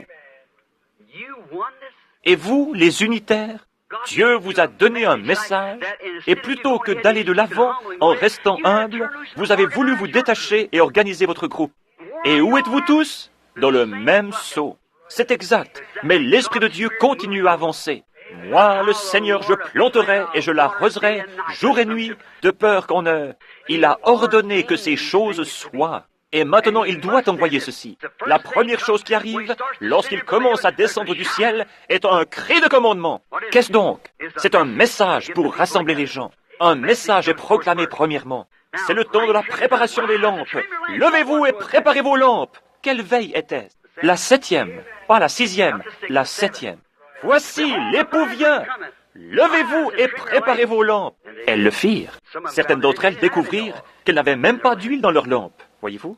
Mais c'est le moment de préparer les lampes. C'est le temps de Malachie 4. Lorsqu'il prend, c'est Luc 17. C'est Ésaïe, toutes ces prophéties. C'est parfaitement déclaré dans les Écritures. Ce qui se rapporte à ce jour, nous le voyons se dérouler ici même. Il n'y a pas de... Nous voyons ces choses arriver, mes chers frères et sœurs. Et Dieu dans le ciel sait que je pourrais mourir sur cette plateforme en ce moment même. Vous voyez, vous devriez simplement regarder un peu ce qui se passe. C'est extraordinaire. Lorsque vous voyez Dieu venir du ciel et se tenir devant des groupes d'hommes, se manifestant lui-même comme il l'a toujours fait. Et c'est la vérité, et cette Bible est ouverte là, voyez-vous. Nous y sommes. Le système dénominationnel est mort. Il est fini. Il ne se relèvera jamais. Il sera brûlé. C'est ce que vous faites avec la balle dans les champs. Fuyez loin de cela. Pénétrez en Christ. Ne dites pas « j'appartiens aux méthodistes, j'appartiens aux baptistes, j'appartiens aux pentecôtistes ». Mais pénétrez en Christ. Et si vous êtes en Christ, il n'y a pas un mot écrit ici que vous ne puissiez croire, peu m'importe ce que quiconque d'autre dit. Mais ensuite, Dieu manifeste cette chose parce que vous... Lorsqu'il répand l'Esprit sur la parole, qu'arrive-t-il? La même chose que lorsqu'on verse de l'eau sur n'importe quelle semence. Elle vivra, elle produira selon son espèce. Vous dites, j'ai reçu le baptême du Saint-Esprit. Cela ne veut pas dire que vous êtes sauvé. Bien loin de là. Regardez par ici. Vous êtes un être triple. À l'intérieur de ce jeune garçon ici, il y a une âme. Ensuite, il y a un esprit. Et ensuite, il y a un corps. Vous avez 5 sens dans ce corps pour contacter votre demeure terrestre. Il ne contacte pas les autres choses. Vous avez 5 sens ici de l'esprit, l'amour, la conscience, et ainsi de suite comme cela. Mais ici, à l'intérieur, c'est où vous vivez. C'est ce que vous êtes. Jésus n'a-t-il pas dit que la pluie tombe sur les justes et sur les injustes? Mettez de la mauvaise herbe ici et du blé là, et versez de l'eau sur eux, et continuez à les fertiliser et à faire ces choses-là. Ne vont-ils pas les deux vivre par la même eau? Bien sûr. Mais qu'est-ce que cela? L'un d'entre eux produira de la mauvaise herbe, parce que c'est ce qu'il est. La mauvaise herbe lèvera les bras et jubilera comme le blé. La Bible ne dit-elle pas que dans les derniers jours viendraient de faux Christ? Pas de faux Jésus, mais de faux Christ, des oins, mais pas selon la parole. Ils ont une onction dénominationnelle, mais qui n'est pas selon la parole, car la parole rendra témoignage pour elle-même. Elle n'a pas besoin d'autre chose, elle rendra témoignage pour elle-même. Elle viendra de faux oins. Vous avez ma bande qui traite de cela. Oh, si vous en appeliez un et que vous disiez, « Oh, êtes-vous un Jésus ?» Oh, certainement pas. Les gens n'accepteraient pas cela, mais quand on dit, « Oh, gloire, j'ai l'onction !» Et c'est une véritable onction. Souvenez-vous que Caïphe l'avait aussi et qu'il prophétisa. Balaam de même l'avait et il prophétisa. Mais cela n'a rien à voir avec ce qu'il y a à l'intérieur. À moins que cela soit la semence de Dieu, son gène depuis le commencement est prédestiné, vous êtes perdus. Peu m'importe combien vous jubilez, parlez en langue, courez, criez, cela n'a rien à voir avec cela. Une mauvaise herbe peut compter autant que n'importe quelle autre. J'ai vu des païens se lever et crier et parler en langue et boire du sang dans un crâne humain et invoquer le diable, voyez-vous. Ainsi, vous ne voulez aucune de ces sensations et de ces choses. Oubliez ça. C'est votre cœur qui doit être dans cette parole, et cela est Christ. Amenez-la ici et observez de quelle manière elle se fait connaître, comment elle s'ouvre, pareillement à n'importe quelle autre semence, et se déclare elle-même dans l'âge dans lequel elle vit. Luther ne pouvait rien apporter d'autre que des brins d'herbe. Les autres purent apporter ces autres choses. Mais maintenant, nous sommes dans l'âge du blé. Les luthériens, les véritables luthériens, devaient produire un authentique Luther. L'authentique Pentecôte devait produire l'authentique Pentecôte, c'est tout. Mais nous avons dépassé cet âge et nous continuons. Saviez-vous que c'est l'Église catholique qui a lancé les pentecôtistes? Et si l'Église pentecôtiste restait encore 2000 ans, elle serait en plus mauvaise condition que l'Église catholique actuellement. C'est exact. Je dis cela à mes frères et à mes sœurs que j'aime, et Dieu sait cela. Mais souvenez-vous, mes amis, je dois vous rencontrer là-bas au jugement.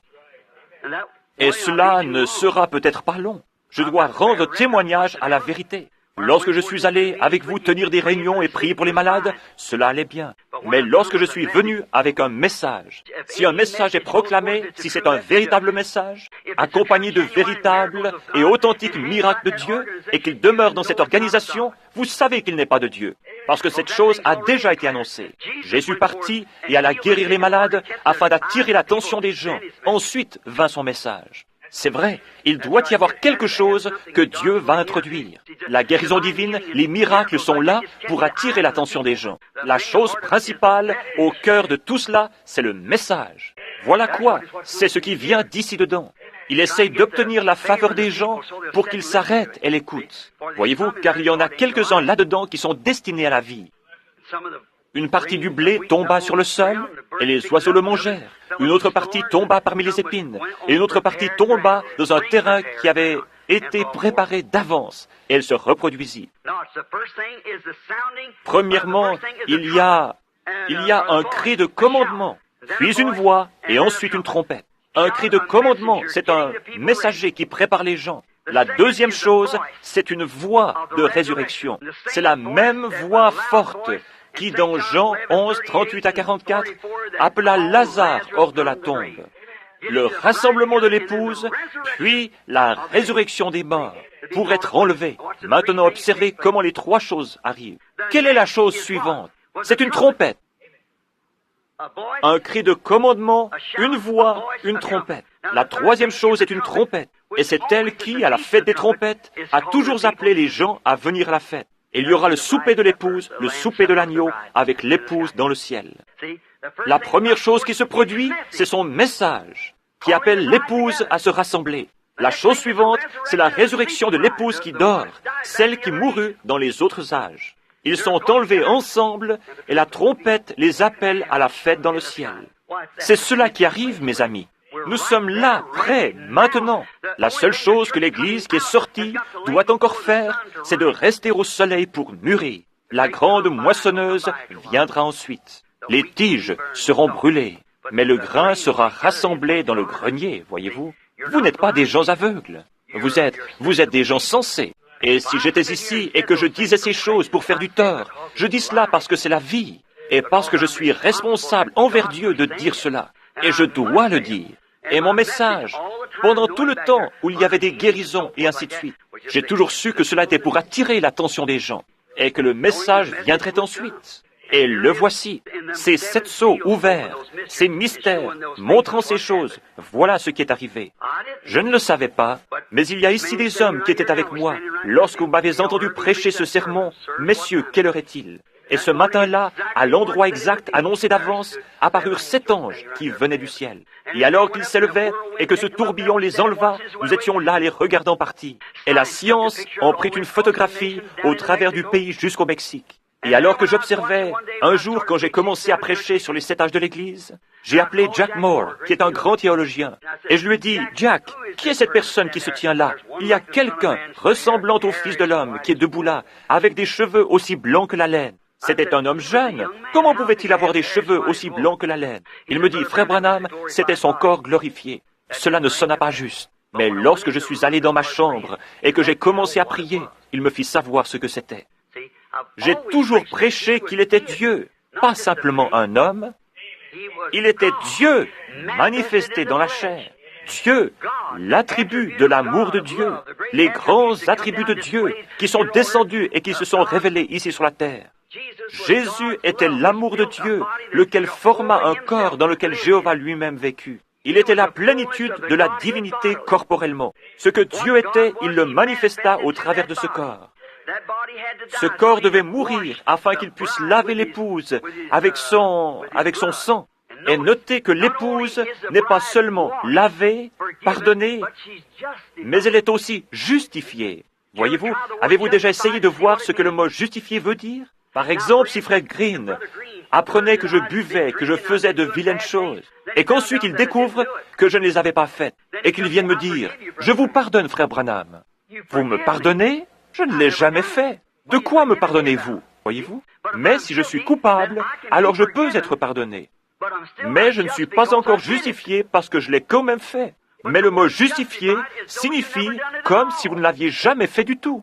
Justifié. Alors le sang de Jésus-Christ nous purifie si bien de nos péchés qu'ils sont mis dans le livre de l'oubli de Dieu. Il est le seul qui puisse le faire.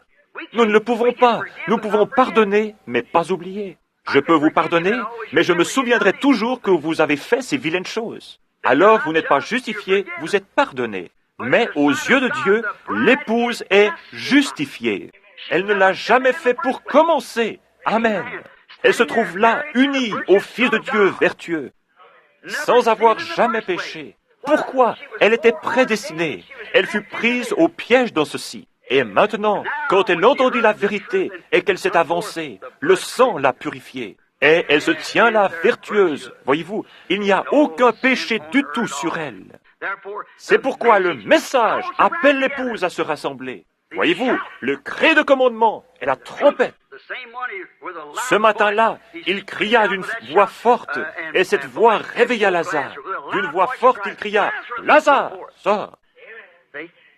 Voyez-vous, et la même voix réveille l'épouse endormie. Ceux qui sont morts, et la trompette, au son de la trompette, lorsqu'elle sonne, elle appelle. Une trompette a toujours appelé Israël à la fête des trompettes.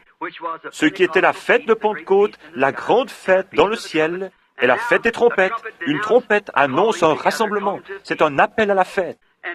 Et maintenant, c'est pour le souper de l'agneau dans le ciel, le rassemblement de l'épouse, la fête des trompettes, le souper des noces. Nous avons vu cela sous forme de type. Maintenant, regardez un moment avant que nous terminions. Nous voyons cela au travers de types.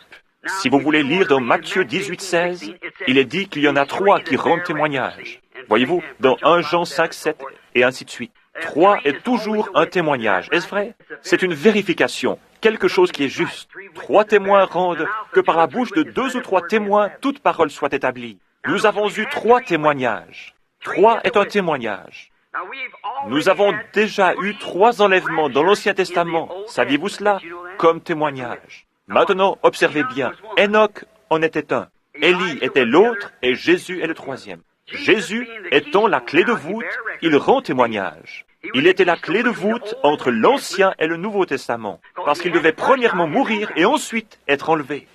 Il mourut, revint à la vie et marcha avec nous, et ensuite il fut enlevé, parce qu'il était la clé de voûte qui liait les deux ensemble. Après sa résurrection et son enlèvement, regardez, après qu'il ait fait cela et éprouvé que l'Ancien Testament, nous savons tous qu'Enoch fut enlevé. Nous savons qu'Élie fut enlevé dans un tourbillon, n'est-ce pas, sur un chariot de feu. Et Jésus mourut, fut enseveli, ressuscita, et vécut ici sur la terre, et ensuite, il fut enlevé, la clé de voûte.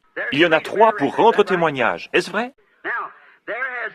Maintenant, il y a un enlèvement qui est déjà passé. Saviez-vous cela? Voyons si nous pouvons vite lire cela. Allons dans Matthieu, le chapitre 27. Et vers le verset 45 du chapitre 27 de Matthieu. Voyons si nous pouvons le trouver très rapidement et voyons si nous pouvons en faire sortir quelque chose qui puisse nous aider. 27, 45, je crois que c'est ce que j'ai inscrit ici. Lisons. Mais depuis la 6e heure, il y eut des ténèbres sur tout le pays jusqu'à la 9e heure. Et vers la 9e heure, Jésus s'écria d'une voix forte, disant, « Eli, Eli, lama sabachthani » c'est-à-dire, « Mon Dieu, pourquoi m'as-tu abandonné » Et quelques-uns de ceux qui se tenaient là, ayant entendu cela, disaient, « Il appelle Eli, celui-ci. » Et aussitôt, l'un d'entre eux courut et prit une éponge, et l'ayant remplie de vinaigre, la mit au bout d'un roseau et lui donna à boire. Mais les autres disaient, « Laisse, voyons si Élie vient pour le sauver. » Et Jésus, ayant encore crié d'une voix forte, rendit. Une voix forte. Remarquez que lorsque Jésus mourut, il cria d'une voix forte et rendit l'esprit. Et voici le voile du temple se déchira en deux depuis le haut jusqu'en bas, et la terre trembla, et les rochers se fendirent, et les sépulcres s'ouvrirent, et beaucoup de corps des saints endormis ressuscitèrent. Et, étant sortis des sépulcres après sa résurrection, ils entrèrent dans la ville sainte et apparurent à plusieurs. Un enlèvement est passé. 3 sont arrivés dans l'Ancien Testament, pour ceux qui étaient préparés et à qui la parole du Seigneur était venue. Voyez-vous? La parole du Seigneur vint à Enoch. La parole du Seigneur vint à Élie. Il était prophète, voyez-vous? La parole du Seigneur était Jésus, voyez-vous? Regardons dans l'Ancien Testament, ces saints de l'Ancien Testament. Lorsque ce premier enlèvement se produisit, remarquez au verset 50 que sa voix forte réveilla les saints de l'Ancien Testament, de même que sa voix forte réveilla Lazare, voyez-vous? Sa voix forte les réveilla. Et le second s'accomplit dans 2 Thessaloniciens au chapitre 4. Lisons cela. Nous venons de le lire il y a quelques minutes, voyez-vous. Nous ne voulons pas, frères, que vous soyez dans l'ignorance à l'égard de ceux qui dorment, afin que vous ne soyez pas affligés comme c'est 1 Thessaloniciens 4, 12 à 18. Ce sera le second enlèvement. Le second enlèvement sera l'enlèvement de l'époux. Les saints de l'Ancien Testament sont partis dans sa présence et le paradis fut supprimé. Les saints de l'Ancien Testament remontèrent à sa voix forte lorsqu'il cria et rendit l'esprit. Pourquoi? Le sacrifice, la propitiation de leurs péchés qu'ils avaient attendu. Ils croyaient que cet agneau parfait allait venir, c'est pourquoi ils offraient un agneau en sacrifice. Et quand il mourut et rendit l'esprit, il cria d'une voix forte et les saints de l'Ancien Testament se réveillèrent. Observez ici le cri de commandement et la voix. Cela se répétera à sa venue.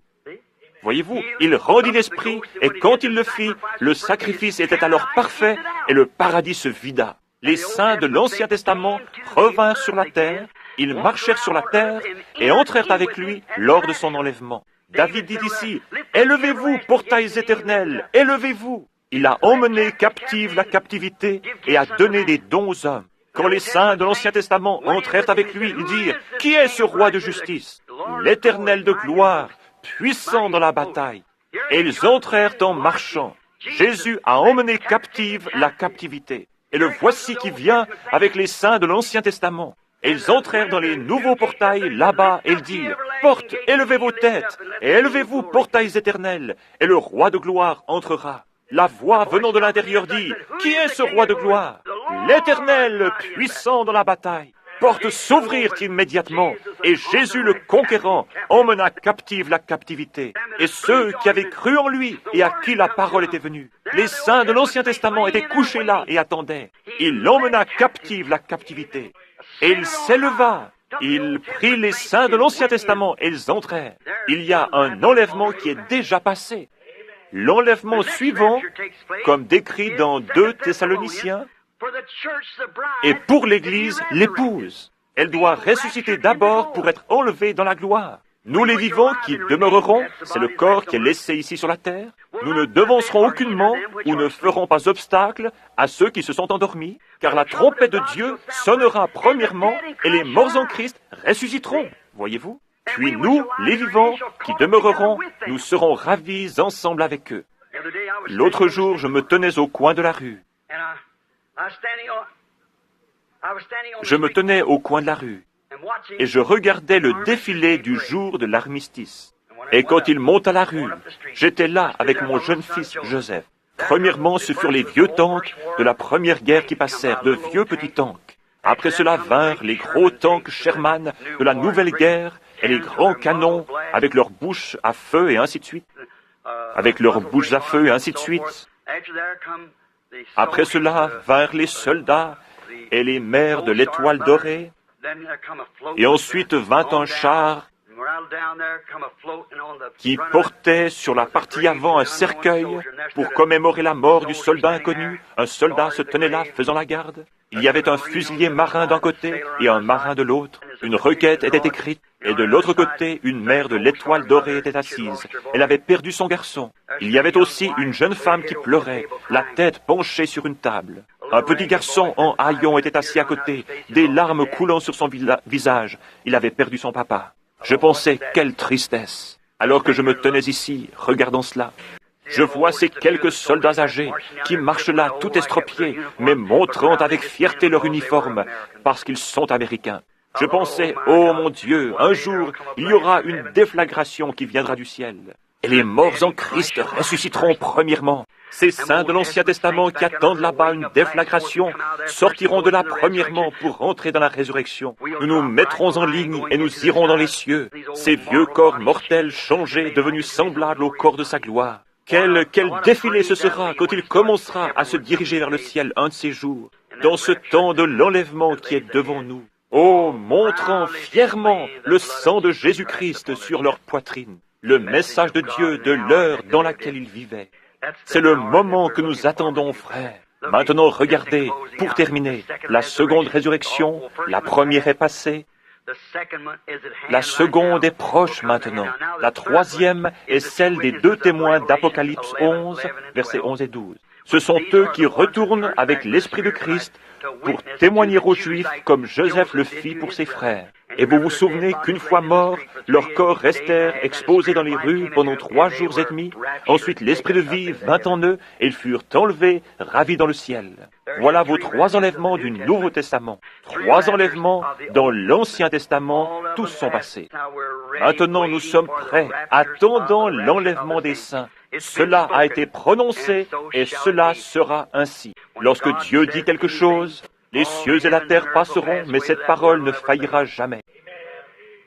Lorsque Dieu a dit dans Genèse 1 que la lumière soit, il se peut qu'il y ait eu des centaines d'années avant que la lumière fût. Il dit qu'il y ait là un palmier, qu'il y ait là un chêne, qu'il y ait là un désert, qu'il y ait là une montagne, qu'il y ait là cette chose. Il prononça cela, voyez-vous? Et aussi longtemps que cela sortait de sa bouche, sous la forme d'une parole, cela devait être manifesté. Cela devait l'être. Un jour, il appela son peuple à sortir. Il avait parlé à un homme appelé Moïse, au travers d'une colonne de feu. Une lumière, un feu saint et sacré.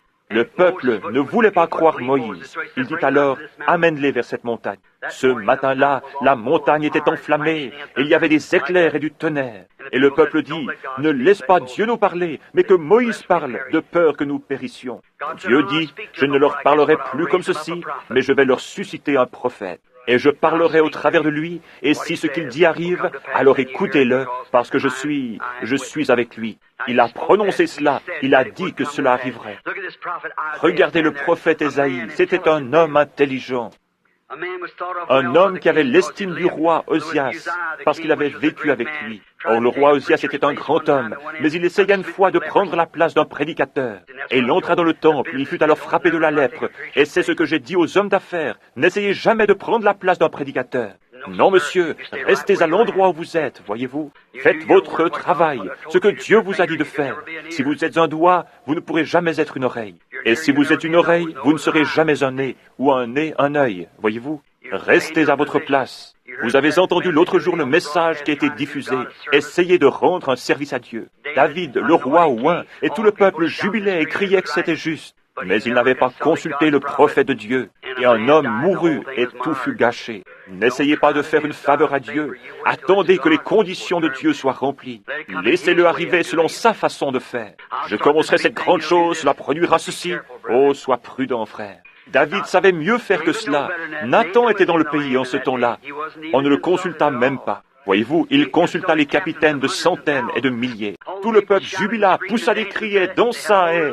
Ils avaient toute l'animation religieuse.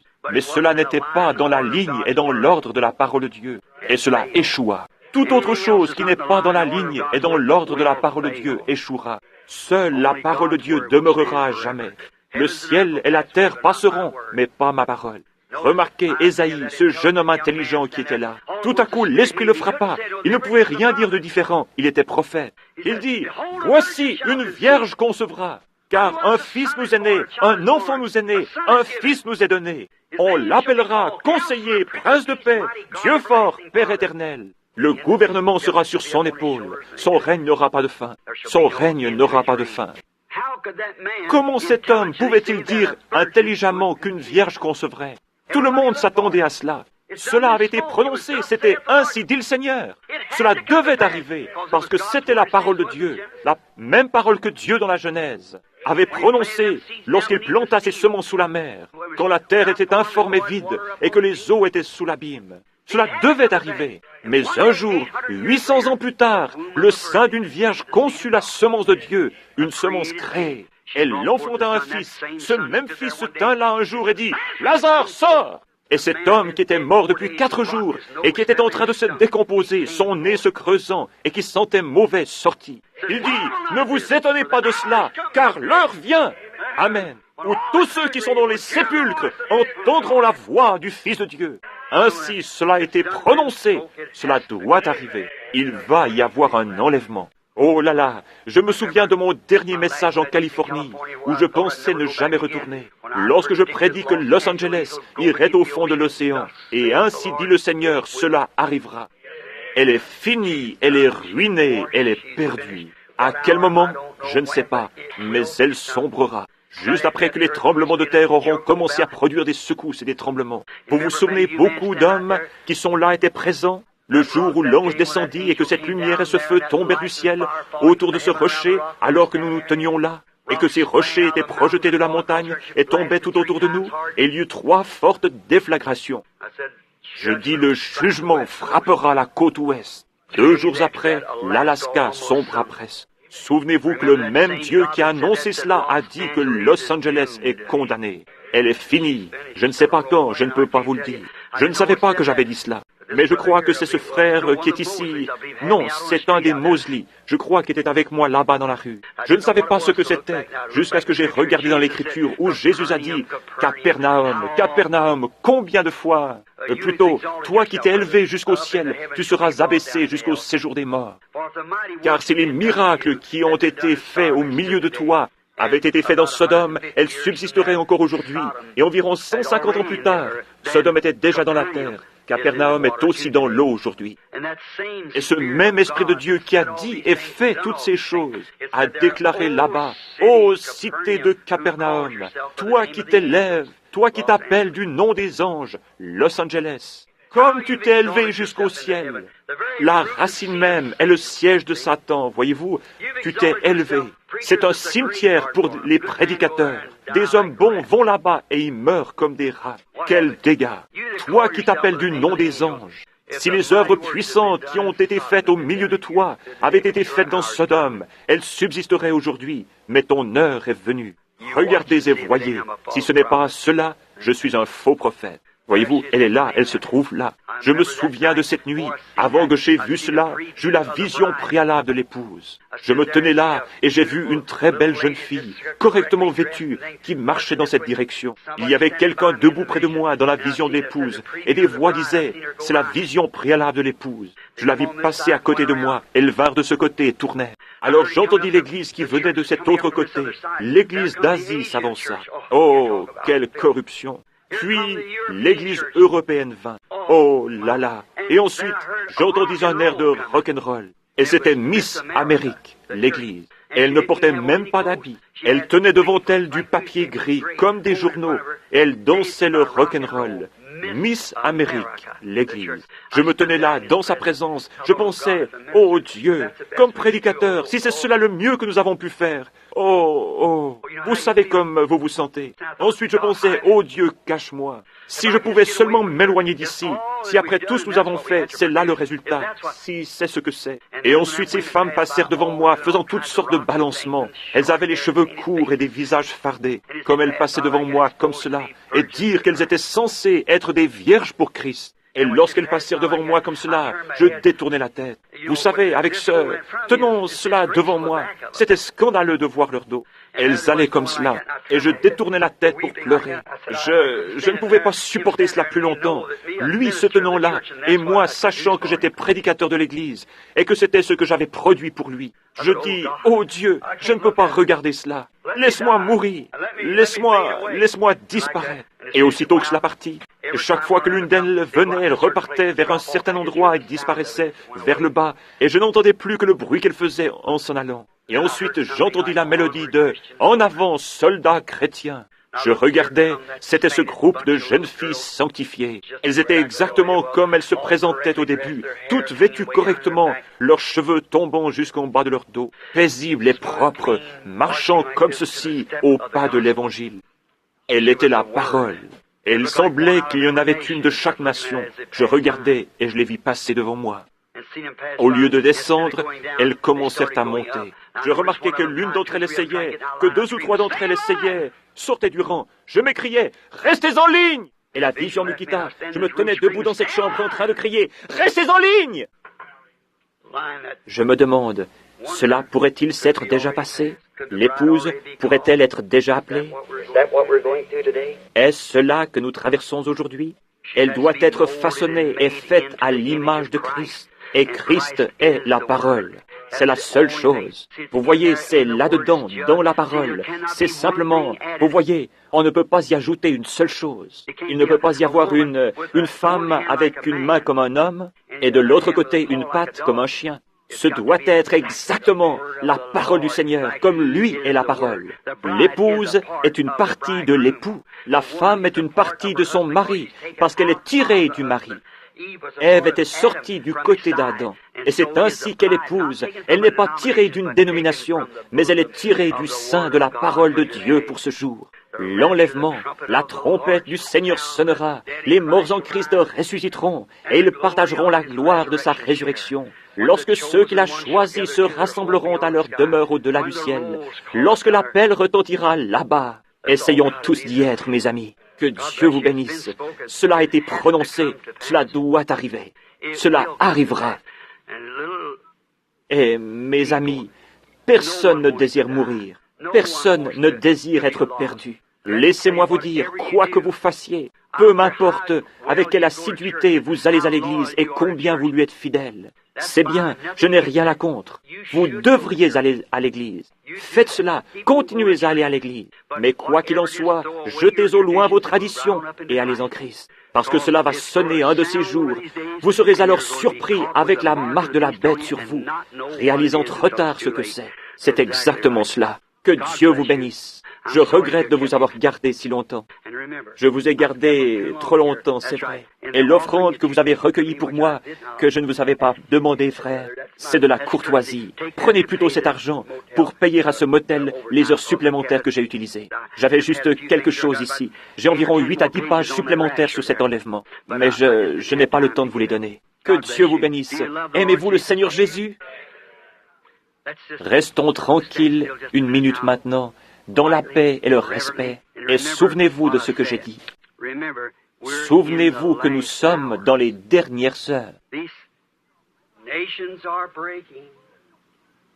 Israel's awakening, the signs that the Bible foretold, the Gentile days numbered, with horrors encumbered, return, O dispersed to your own. The day of redemption is near. Man's hearts are failing for fear. Be filled with the Spirit your lamps trimmed and clear. Look up, your redemption is near. You know that? False prophets are lying. God's truth they're denying. And we know that all's true, don't we? I love Him. I love Him. Because He first loved me and purchased my salvation on Calvary's tree. Combien l'aime vraiment? Levez la main.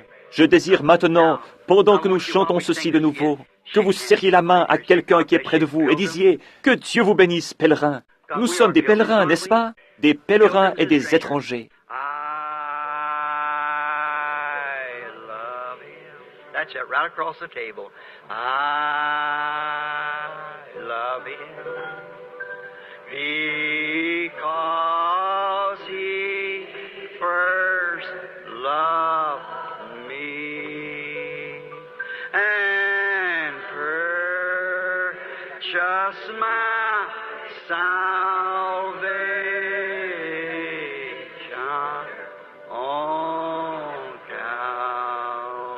Calvary's tree. Voulez-vous être pris dans l'enlèvement? Combien sont intéressés à participer à l'enlèvement? Dites, « Ô Dieu, je désire y participer de tout mon cœur. » Tenez la main du Dieu qui ne change pas. Connaissez-vous ce chant? Le connaissez-vous, sœur? Tenez la main du Dieu qui ne change pas. I don't know what's it in, Pat. Hold to God's unchanging hand. Hold to God's unchanging hand. Build your hopes on things eternal. Hold to God's unchanging hand. You like that? When our journey is completed, if to God you have been true, fair and bright your home in glory, your enraptured soul shall view. Hold to God's unchanging hand. Hold to God's unchanging hand. Build your hopes on things eternal. Hold to God's unchanging hand. Je désire que vous courbiez la tête juste un moment. Covet not this world's vain riches that so rapidly decay. Seek to gain the heavenly treasure. They will never pass away. Hold to God's unchanging hand. Hold to God's unchanging hand. Build your hopes on things eternal. Hold to God's unchanging hand. Maintenant, avec vos têtes baissées et avec ceci dans votre esprit, sachant que nous courbons nos têtes vers la poussière dont nous avons été pris et à laquelle nous retournerons un jour, et sachant que vous avez à l'intérieur une âme qui doit répondre à Dieu, Et s'il vous semble que vous n'êtes pas prêt pour cet enlèvement, s'il avait lieu ce soir, et si vous désirez que l'on se souvienne de vous dans la prière, levez simplement la main. Nous n'avons pas de place pour faire un appel à l'autel. De toute façon, votre autel est dans votre cœur. Levez la main. Que Dieu vous bénisse. Oh. Je sens que je ne suis pas prêt, frère Branham. Je désire vraiment être un chrétien. J'ai essayé de l'être. Mais il y a toujours eu quelque chose qui me manquait. Je sais que je ne suis pas au point où je devrais être. Sois miséricordieux, ô Dieu. Je lève ma main. Sois miséricordieux envers moi. 20 à 30 mains se sont déjà levées dans ce petit groupe. Il y en a encore plus qui se lèvent. Dieu bien-aimé, tu sais ce qui se trouve au fond du cœur qui est derrière cette main. Je te prie, ô Dieu bien-aimé, il y a seulement une chose dont je suis responsable, c'est de dire la vérité. Et Dieu bien-aimé, ils désirent être sauvés. Ils désirent vraiment, ils ne veulent pas simplement quelque chose qui ne soit qu'une émotion, de l'emballement. Un système dénominationnel, un credo, un dogme qu'on a ajouté. Ils comprennent, Père, qu'il faut la parole de Dieu pure et sans mélange. Tout le reste passera, même les cieux et la terre. Mais ta parole ne passera pas. Et si nous sommes cette parole, la terre passera au-dessous de nous. Mais nous ne pourrons jamais passer parce que nous sommes cette parole. L'épouse de l'époux. Je prie pour chacun afin que tu le leur accordes, Père. C'est là ma prière sincère. Excuse-moi, Père, d'avoir été si nerveux ce soir, arrivant ici en retard et tremblant en prononçant ces mots entrecoupés. Que d'une façon ou d'une autre, grand Saint-Esprit, tu les remettes ensemble par ta divine façon d'opérer et apporte-les au cœur des gens, comme venant de mon cœur, avec le motif et l'objectif que j'ai dans mon cœur pour toi. Ne le feras-tu pas, Seigneur, et sauve ceux qui peuvent être sauvés, et attire-les à toi, Seigneur, et puissions-nous être prêts pour cette heure de l'enlèvement qui est très proche, car je te le demande au nom de Jésus. Amen. Que Dieu vous bénisse. Maintenant, le président de la Convention.